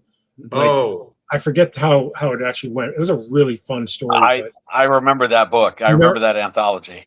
Yeah, and it was like a really short, maybe 8 pages. It was really nice. Yeah. But I feel like that, because the thing that always hangs people up on Star Wars is a long time ago in a galaxy far, far away. So when are we supposed to be reading that? From the future or now? So if we're reading it now, it takes place in the past. But if that's from the future that we're supposed to be reading it, then that could be now, which is how you can, tie it into the Marvel universe or whatever. Yeah, justify it. That's a good word for it. All right. I got to cop to the idea that seeing Darth Vader and Doctor Doom is pretty cool, because I think Doctor Doom, the Kirby Doctor Doom design informed Darth Vader's design a little bit, with a little bit of old samurai helmets and stuff like that for Lucas. So I mean, that is kind of cool. I mean, I'd be interested in hearing what George Lucas has to say about this. Because I knew he read that stuff. So. And I will say that PACKRAT would have a lightsaber. Just saying, PACKRAT would have a lightsaber. And it would be orange. I had a question from earlier that I didn't ask, and it's funny that you say that, Derek. John, could Thunder Bunny lift Mjolnir? I feel like he could. I don't think of him as a warrior. So I don't know if he would be considered worthy in that sense. That's a good point. Because I think I was going to say, you're going to say no because you're Thunder Bunny, but you're not thinking it in terms of the character. Yeah, I don't picture him as, because half the commissions I get, people draw Thunder Bunny angry and raging. Yeah, but he's never angry. But he's almost never angry. Yeah. And he at some point we may make him angry, but it's going to be one of those situations where it's going to take a lot to get him angry. And you won't like it when he's angry. Yeah. That's what I mean. That's kind of great setup. Yeah. Before we get into the last topic, you just said something interesting about Mjolnir. How do you say it? Mjolnir. Meow meow. Meow meow. Thor's hammer. What independent character do you think could pick up Mjolnir? Long shot. Oh, he's not independent. He's X-Men. No, he's not Marvel and DC characters. Right. Although so you independent. You could. We already know Captain America could pick it up. Who at DC could pick it up? Can. Wonder Woman can. Honestly, I bet you Shazam could. Storm. Yeah. Captain Marvel. I bet you. Yeah, Storm. Absolutely. She already. But no, I think Captain, Shazam, he'd be able to, because especially in that Giffen McGuire JLA run where he was like a little kid and he was eating all Martian Manhunter's Oreos. I think he could. I think Wonder Woman could. She's a warrior. Yeah, totally. Yeah. But what independent character? I think she. You could make the argument for Red Hook, only because of the sort of the sword, and all the other relics that he's, because Mage probably could. That's a good one. Mage. Because that is a good one. I think that in the sense of if Mage could, then I think Red Hook could, because of if you look at the adventures of the Red Hook as trials of a hero, like a almost a Joseph Campbell like hero's journey, I think Red Hook's experiences would have given him the ability to be worthy in the same way that I think Kevin Matchstick would be worthy. Right. No, that's actually, and I wouldn't have thought Red Hook, but you're right, and I do, and Mage is great. I mean, there's so many independent characters. I mean, I don't think Stray could, because I think there is a slight darkness to him, which is, built into it. Sure. But at some point he might be, like in the coming couple of stories after Requiem, like you might find that his worthiness has gone up. I still think Thunder Bunny has a purity of spirit that could, but again, John, you're right. Not being a warrior does kind of disqualify him a little bit. That's where it becomes. This is you're gonna hate me for saying this, and I'm making a Star Wars reference. But this is where Thunder Bunny does pick up the hammer, but then he becomes Jar Jar Binks. Yeah, I can see that. Right? Misa pick up a hammer. Yeah. Put that in the books, everybody. That's a good one.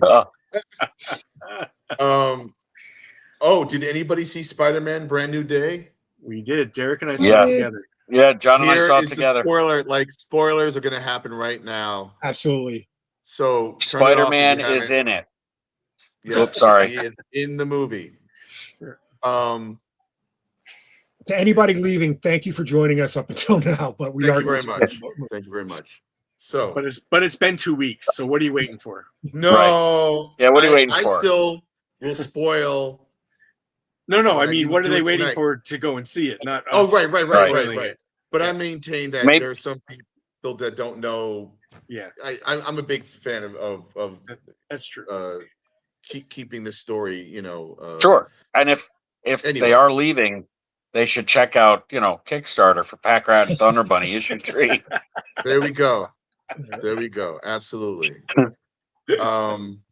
So, did we all like it, love it, hate it? What do you guys? Oh, think? I loved it. I loved it.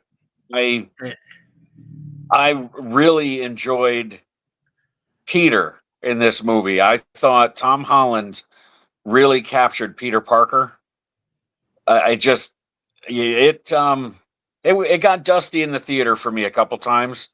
Yeah. My eyes got all watery, and I know there was pollen or something in there, but Yep.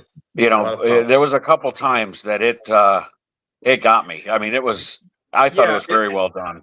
And again, dealing with that loss of friendship was what hurt. Like, Oh my God! my God, I never felt him so alone until this movie. Like, Hey, holy you too with the story you tell. Like you tell Oh, yeah. all about friendship. So, Thunderbunny is definitely Ned. yeah. Actually, Yeah. PACKRAT Totally. would be Ned because he doesn't remember. So, good point. but he'll know the handshake. Yeah. Oh my God! Come on. Yeah, Like- and there's a scene where they're just at that table and they're just bouncing the popular culture references off each Yep. other. It's just like, oh man. I read somewhere when she invites him up, MJ invites up Spider-Man to go to their apartment and hanging out with Ned. That they had shot that scene and it was terrible, and then they took a day to rework it and actually sit there and do it like they're supposed to, and then they got it, and then that's the scene we got in the movie, basically. Oh, good. Yeah, because And the that way scene they was outstanding. handled, and the way they handled. All right, so there's a couple of movies happening in this movie, right? I want to give my opinion first. Yes. And Oh, my yeah. opinion can be kind of boiled down to this. You wanted haven't- Kevin Smith to write it?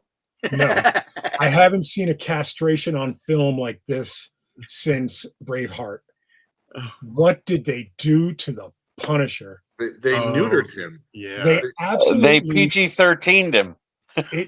and Yeah, get- he became It comic worked for the relief, movie. is what he was. Yeah, he it became absolutely comic worked for the relief. movie, and like I was not taken out of the movie because of it, but Yeah.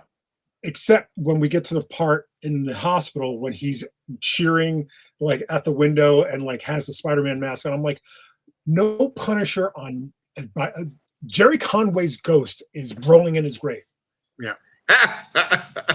Well, all right. All right, real quick. So the Punisher is a guy who shoots and kills people like out of revenge, and he's trying to wipe out all crime. We know that, and in fact, he is trying to do that in this movie. And the choreography of how Spider-Man uses his webs to be sweeping so many things off their feet, including tanks, and it's kind of incredible. The choreography of his powers in this movie, right? Yeah. Including him trying to stop the Punisher from, pointing his gun, shooting at things, and he doesn't always manage to, do it all the time. But at least they tried to it early on, be like, well, the Punisher shoots everybody, like that's what he does. And then I guess if he has an arc in his silent arc, and then they try to go visit him, and he's got bombs everywhere, like where on his ship where he sleeps and hangs out. But and he still uses a gun. Oh, yeah. Already done the sport that shoots Spider-Man, like He shoots with a grenade launcher, boom.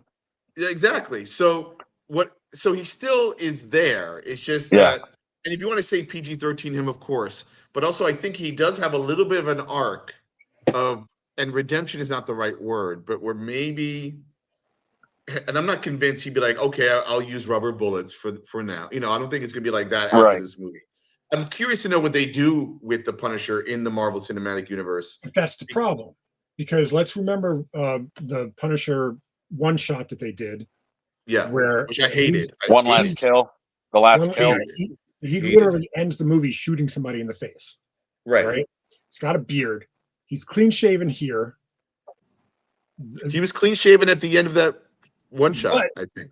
But the thing that I noticed that I think a lot of people might be missing, and it might justify everything that I just said, is that this movie takes place over 4 years. Like there's a 4-year gap between the end of No Way Home and this, because Ned, and first of all, because they're freshmen, they go in sophomore, junior, senior year, but they're engineers. Wouldn't they be going for another couple of years? I don't know.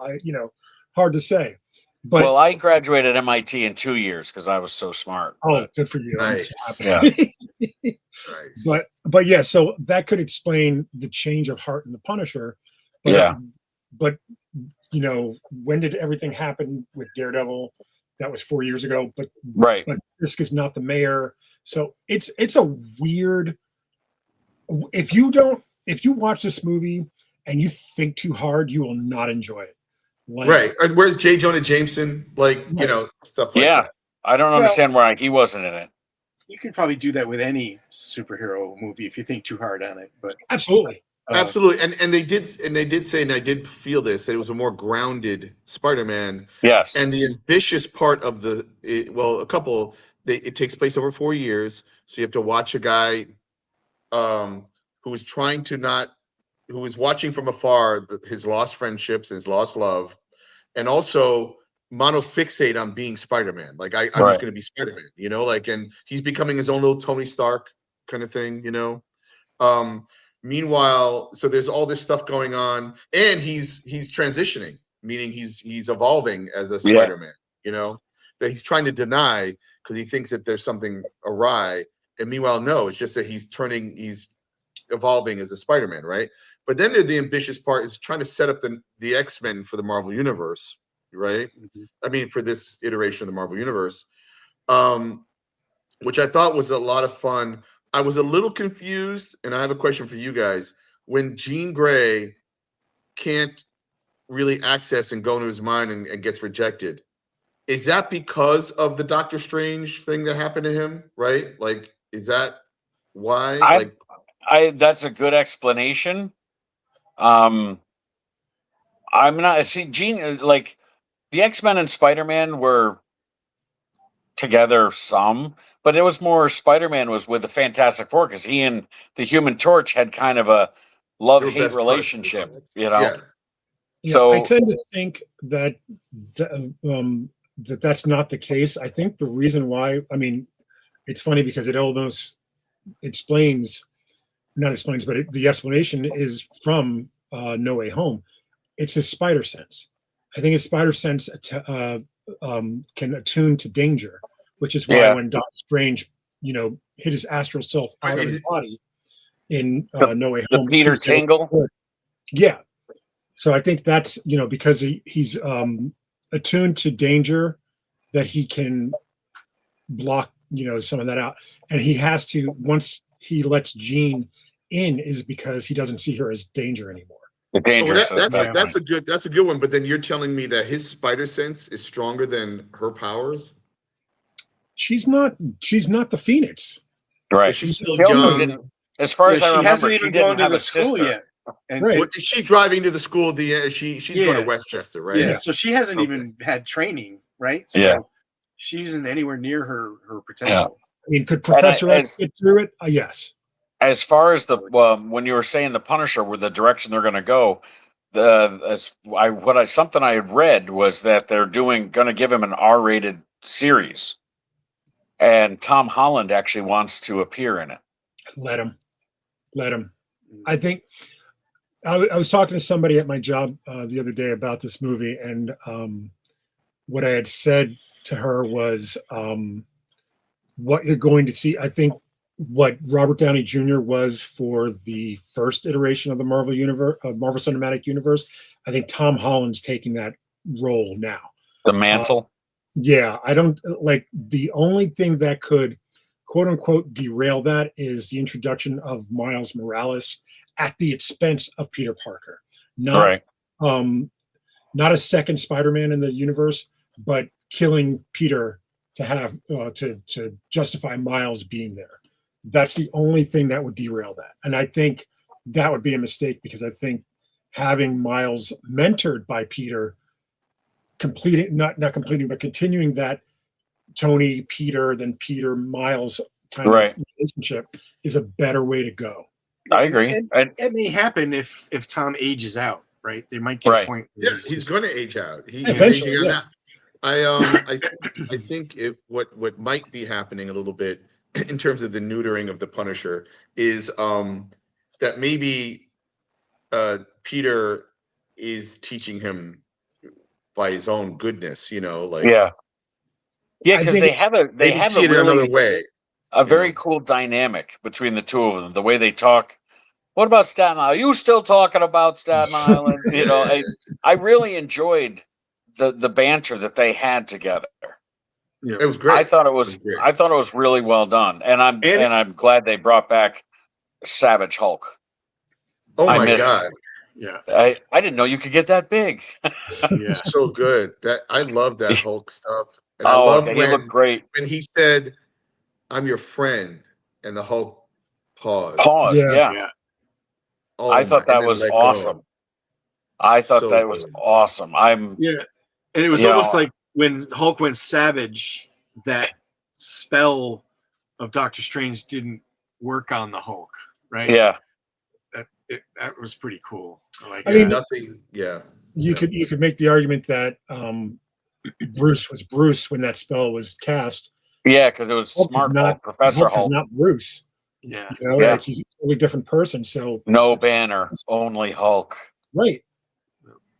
Let me ask everyone here. During the final, the climax of the movie, Jean sends out a telepathic wave of some kind that freezes everybody in their tracks that are within a couple of kilometers, maybe. One. And in that scene, we see Mary Jane crying. Yeah. Why do you think that is? I'm not sure, but I think you also see Rogue in that movie. I don't know if you guys picked up on that. I have to check that out. Yeah, when Spidey is on the tank and he gets flipped out and he hits the bus. If you look at the girl in the seat, she's got the hair with the white streak and she's wearing a green shirt. That scene was in one of the commercials, like one of the TV commercials, and they've come out and said that wasn't Rogue. But I remember, I like when you said, I was like, oh wait, that's right. Well, I think the way I wrote a Billy Dogma story many, many years ago that had to do with him losing his memory in order to save Jane Legit. Okay. And it really it's supposed to be a very devastating, heartbreaking story. I have the whole thing plotted out, but I never wrote it properly and drew it. And I feel like if I tried to do it today, it would look like a ripoff. Okay. Because of this storyline. When I saw what happened at the end of the last movie, I was like, oh shit. I can't tell this story now because they're going to do a version of it, right?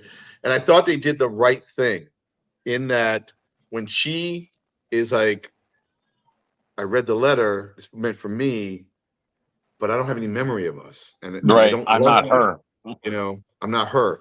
My resolution of how that was going to work out in my story is the same resolution in this movie, which was, well, what I think is going to happen is that she's going to fall in love with Peter. Okay. I do think, yes, there's some things you can't deny, like the handshake, if you remember it. It's like riding a bicycle kind of a thing, and then does Ned really remember Peter? But he's just having this kind of moment like, wait a second. Right. So we'll see how that plays out. But I do think, yes, right now she doesn't love him, but if we want them to be together, she will learn to love him. And there are things he does in this movie that she's aware of. How could you not love him? Do you know what I'm saying? Right. So I thought that was the right way, instead of some magical at the end of the moment. Oh, I remember you now and I love you. No, no, Right. no, no. Well, and that's what I liked about when she was possessed by Jean. Oh, you So just good. thought true love breaks the magic spell. That was It's brilliant and heartbreaking, because Heartbreak. you wanted it to be, oh my God, it Yes. worked. Oh, this is awesome. And then she's like, yes, touch her, hold her. And I was I like, know. oh, and that was like a punch right in the heart, It's so you know, good. and just It's so the good. look on the way Tom Holland, his face captured that pain, you know, that, yeah. Why are you So I doing think what this? we're also, the elephant in the room is that those two actors are married now. Yes, Yeah. yes. Yeah. Okay. And so they brought all their Oh, yeah. relationship stuff into the movie. And I know Tom Holland was very instrumental in helping shape this story, you know, Oh, like, yeah. so, and I think it's because they could use the fact that these two are in love, and it was like this star-crossed type Mhm. of tragedy, you know. But I do have a question now for you. Who do you think the girl was in the apartment building? What do you mean? The one that girl? that he's like, He stole her what you're talking clothes. Is that my Yeah. shirt? She was blonde. She kind of looked She like was like Gwen Gwen Stacy a little. Stacy. Yeah, that's not going to be Gwen Stacy. I No. think what it was, I'll tell you what I remember thinking. I'll tell you my exact feeling when they introduced that minor character. To me, what it was used for was he had potential to date people, and he elected not to. Not Right. to. Okay. No, that And makes then sense. he was holding out for the possibility of, could I get back with MJ someday? And that was Right. an instinctual abstinence of sorts. And that's how I read it. Not as was that Gwen Stacy? No, no, no, no. It was just the showing that, yeah, some girls, he's a cute guy, you know, he seems to be nice. And she expressed some interest, except she did have a boyfriend. well, there was a different girl with a hat on at one point in that movie, like that. Oh, okay, maybe it was It different. was, hey, I'm but your neighbor or something, and he's like, okay, yeah, cool. yeah, yeah. So And to me, talks that right. So to me, it was him expressing abstinence toward Okay. like his one true love, as it were. You know, Yeah. which, you know, is corny as hell, but I buy into it. That's the stuff I write and draw. Well, you that's know? it. Everybody loves happy endings. Hello. I mean, I almost killed a dog. Yeah. Hey. Almost. Yeah. Almost. Almost. Almost. I thought it was great. I thought it was great. I think it was very ambitious because it was taking a very difficult storyline and make it work and give him some antagonists, and, you know, Yeah. and then introduce the X-Men to the Marvel So, Cinematic Universe. Let me ask this: Do you think they set it up now for Ned to become the Hobgoblin? Because I hope. in the movie before, Ned said, when they were talking about Best becoming a friends. supervillain, and Ned said, "Oh, I would never, turn evil." But then he had everyone's memory erased, so Ned doesn't know they're best friends. So I'm wondering if now they're setting it up in a way, because I think even the Green Goblin leaves his mask somewhere, hangs it on a wall in the earlier in what was it, Homeward Bound? Is that the one? I'm just trying to imagine him. No, that dressed was up with the as a animals. Hobgoblin. Wait, yeah. I'm No just Way trying Home. to imagine No Way that Home. actor. That's what it was called. No Way Home. Yeah, I'm just trying to Homeward imagine Bound that. with the animals. You're right. Yeah, I mean, because isn't that how he in the comic? Isn't that he found Green Goblin's mask or something? Isn't that what prompted him? I know I think they Hobgoblin had doesn't matter. I think it's a Spider-Man Wolverine like one-shot thing where Ned Leeds was actually murdered, but he was in the Hobgoblin costume, but it looked to be more like a setup, that it wasn't really him. But that comic was forever ago. I don't think that's interesting for the Marvel Cinematic Universe. I think what would be interesting is if they brought Dr. Octopus back. You know, like I love him in No Way Home. I thought bringing back Alfred Molina, I thought he was awesome in that. I would love to see Doc Ock. You know, different, but I loved Scorpion. I thought he was great. Scorpion You know, was he's great. been in this since the first movie, Yeah. and then you finally get to see him. Yep. I was more. I had no idea who the Juggernauty looking guy was until I remember, you know, Ramrod or whatever. I had no idea who he was. Yeah. I think, you know, we have to mention Daniel Dustin Cretton, who was the director of the movie, taking over for I think John Watt, who done the previous three, and Daniel did the Shang-Chi movie, which I thought was fantastic. It's you know, I did too. It didn't, you know, set the world on fire, but like I think it's fantastic. I think we got our next trilogy director, if he so chooses. My only thing I want to see in the next one is I want to actually see a villain. Like be the like, and I would love for that villain to be a hobgoblin or maybe not Hyena, you know, the guy that did all the clones. The Jackal. The Jackal, thank you. But I would love to see a true dedicated bad guy. Mm-hmm. Well, what I would do is and I'm mixing them all up, but we don't have a Gwen Stacy in this version, right? No. So what you do is, as MJ might be falling in love or not or whatever, you introduce Gwen Stacy. I mean, yeah, you could. That's what they did with Toby. Mm-hmm. Mm-hmm. And wait, and they did exist at the same time in the comic, right? So you know, they were at parties together, and and he was dating Gwen, but still sort of, you know, MJ. And I was always a Gwen Stacy over Mary Jane. I wanted Peter to be with Gwen. That's the power of John Romita, man. But I thought they did a great job with this movie. I was very, very excited and happy with it. I like all the homages they did for all the rapid for the covers. Oh man, that was fun. Like I didn't realize it. That's what I was looking at the time, and I was glad that someone out there paused those scenes and then showed the cover next to it. You know, because there was like 4 or 5 of them that they took. Right from the cover. I knew a couple of them. Yeah, obviously, amazing fantasy. Obviously, everybody. Well, most people, if you're a Spider-Man fan, you know that one. But I knew the one with the tarantula where he was sliced. I have that. I have that comic. The one with Tombstone where he's holding him up off the, you know, the ledge of the building. I have that comic. You know, so I was like, ooh, I recognize that. It's a solid summer cover. You know, but like I said, Ramrod or whatever his name was, smashing it. I was like, is that like just a bad Juggernaut? I didn't know who it was. I didn't know that cover. Yeah. And then the one with Boomerang. I was like, oh, that was a cover too, because I always liked Boomerang. He was a doofy villain, but he was fun. Yeah, it's a real humanized story in a lot of ways. Yeah. Like it was, for all its craziness, there was a lot of groundedness to it. Oh yeah. I think the only detriment to it is that there's a lot of characters to keep track of for anybody just getting into it. You know, like like you have the Hulk, you have Jean Grey, you have Damage Control, you have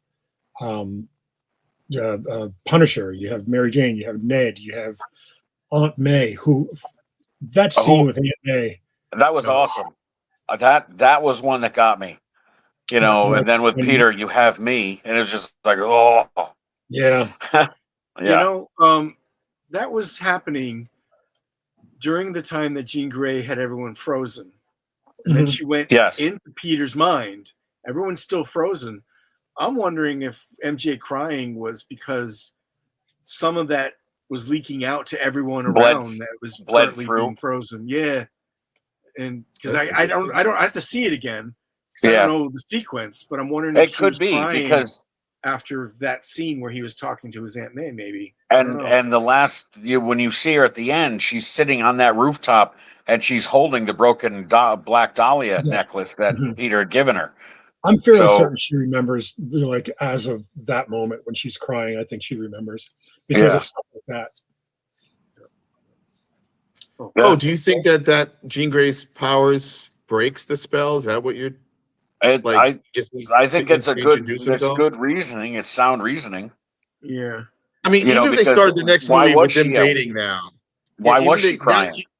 yeah, and so I like the idea that if they do the next movie and they're dating or they're a couple again, you've already made the leap. They Mhm. went, oh, okay, they fell in love with Yeah. together. Yeah. Yeah, I think that because there's a lot of shorthand stuff that happens as well. As much as they give certain time to certain scenes and moments that's necessary, there's also a couple little shorthands, like that thing with Ned at the end. I mean, come on, Yeah. that's all you need for to That have almost the- made me cry too. That's Oh yeah. yeah, man.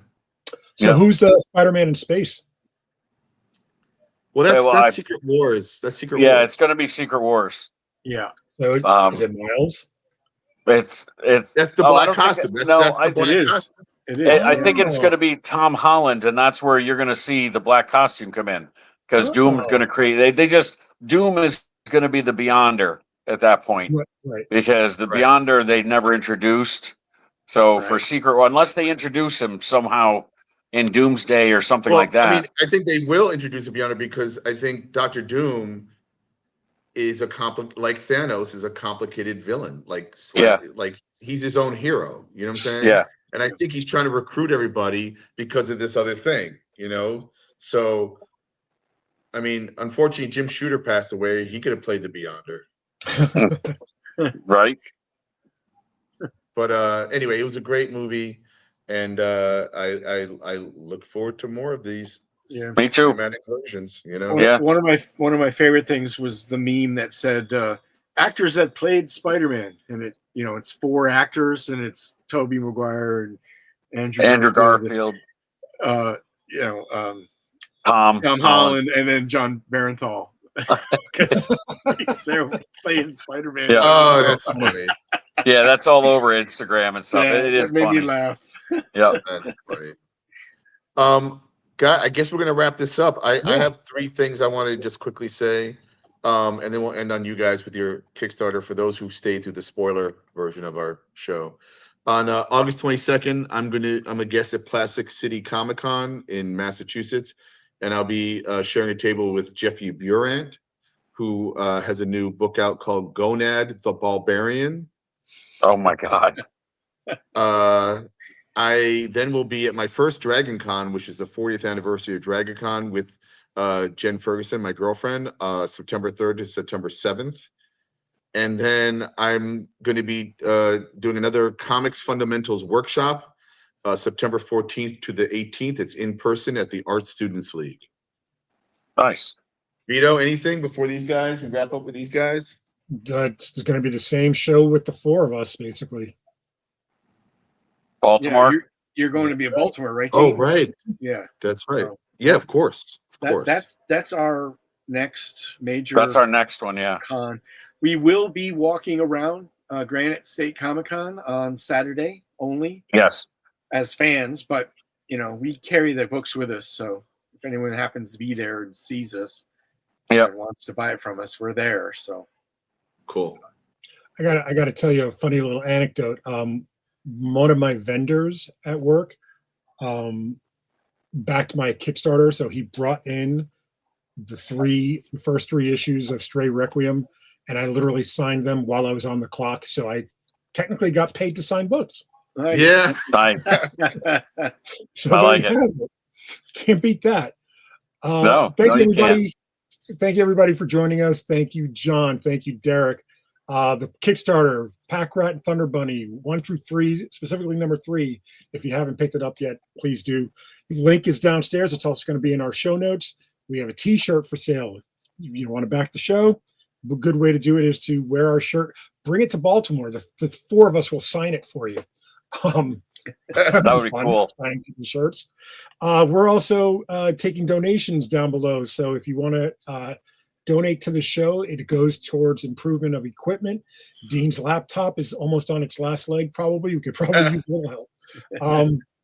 Other than that, thank you, everyone. We'll see you here next week. Oh, I do want to make a special mention right now to Dave Slusher, who we had on our podcast a couple of weeks ago, who is from the Evil Genius Chronicles podcast. Please check that out. But Dave has been uploading the missing episodes on Spotify. You start seeing one, I think 63 came up today. You're going to see them Monday, Wednesday, Friday. He's got them all queued up, and That's they're going to cool. be coming up pretty quickly. So definitely, if you're one of the Spotify listeners, we got you covered. Dave, thank you very much. We appreciate you helping us out. And Thanks, man. Dave is a part of our team. He's going to be invisible probably until we have him back on the show, but I'm sure he appreciates anybody. If you appreciate what we do, check out his podcast, Evil Genius Chronicles. He'll appreciate that as well. So thank you, everyone. Thank you, John. Thank you, Derek. Thank you, Dean. We will Thanks, see you guys. next Yeah. week. Thank you, Dean. Thanks, everybody. Thank you.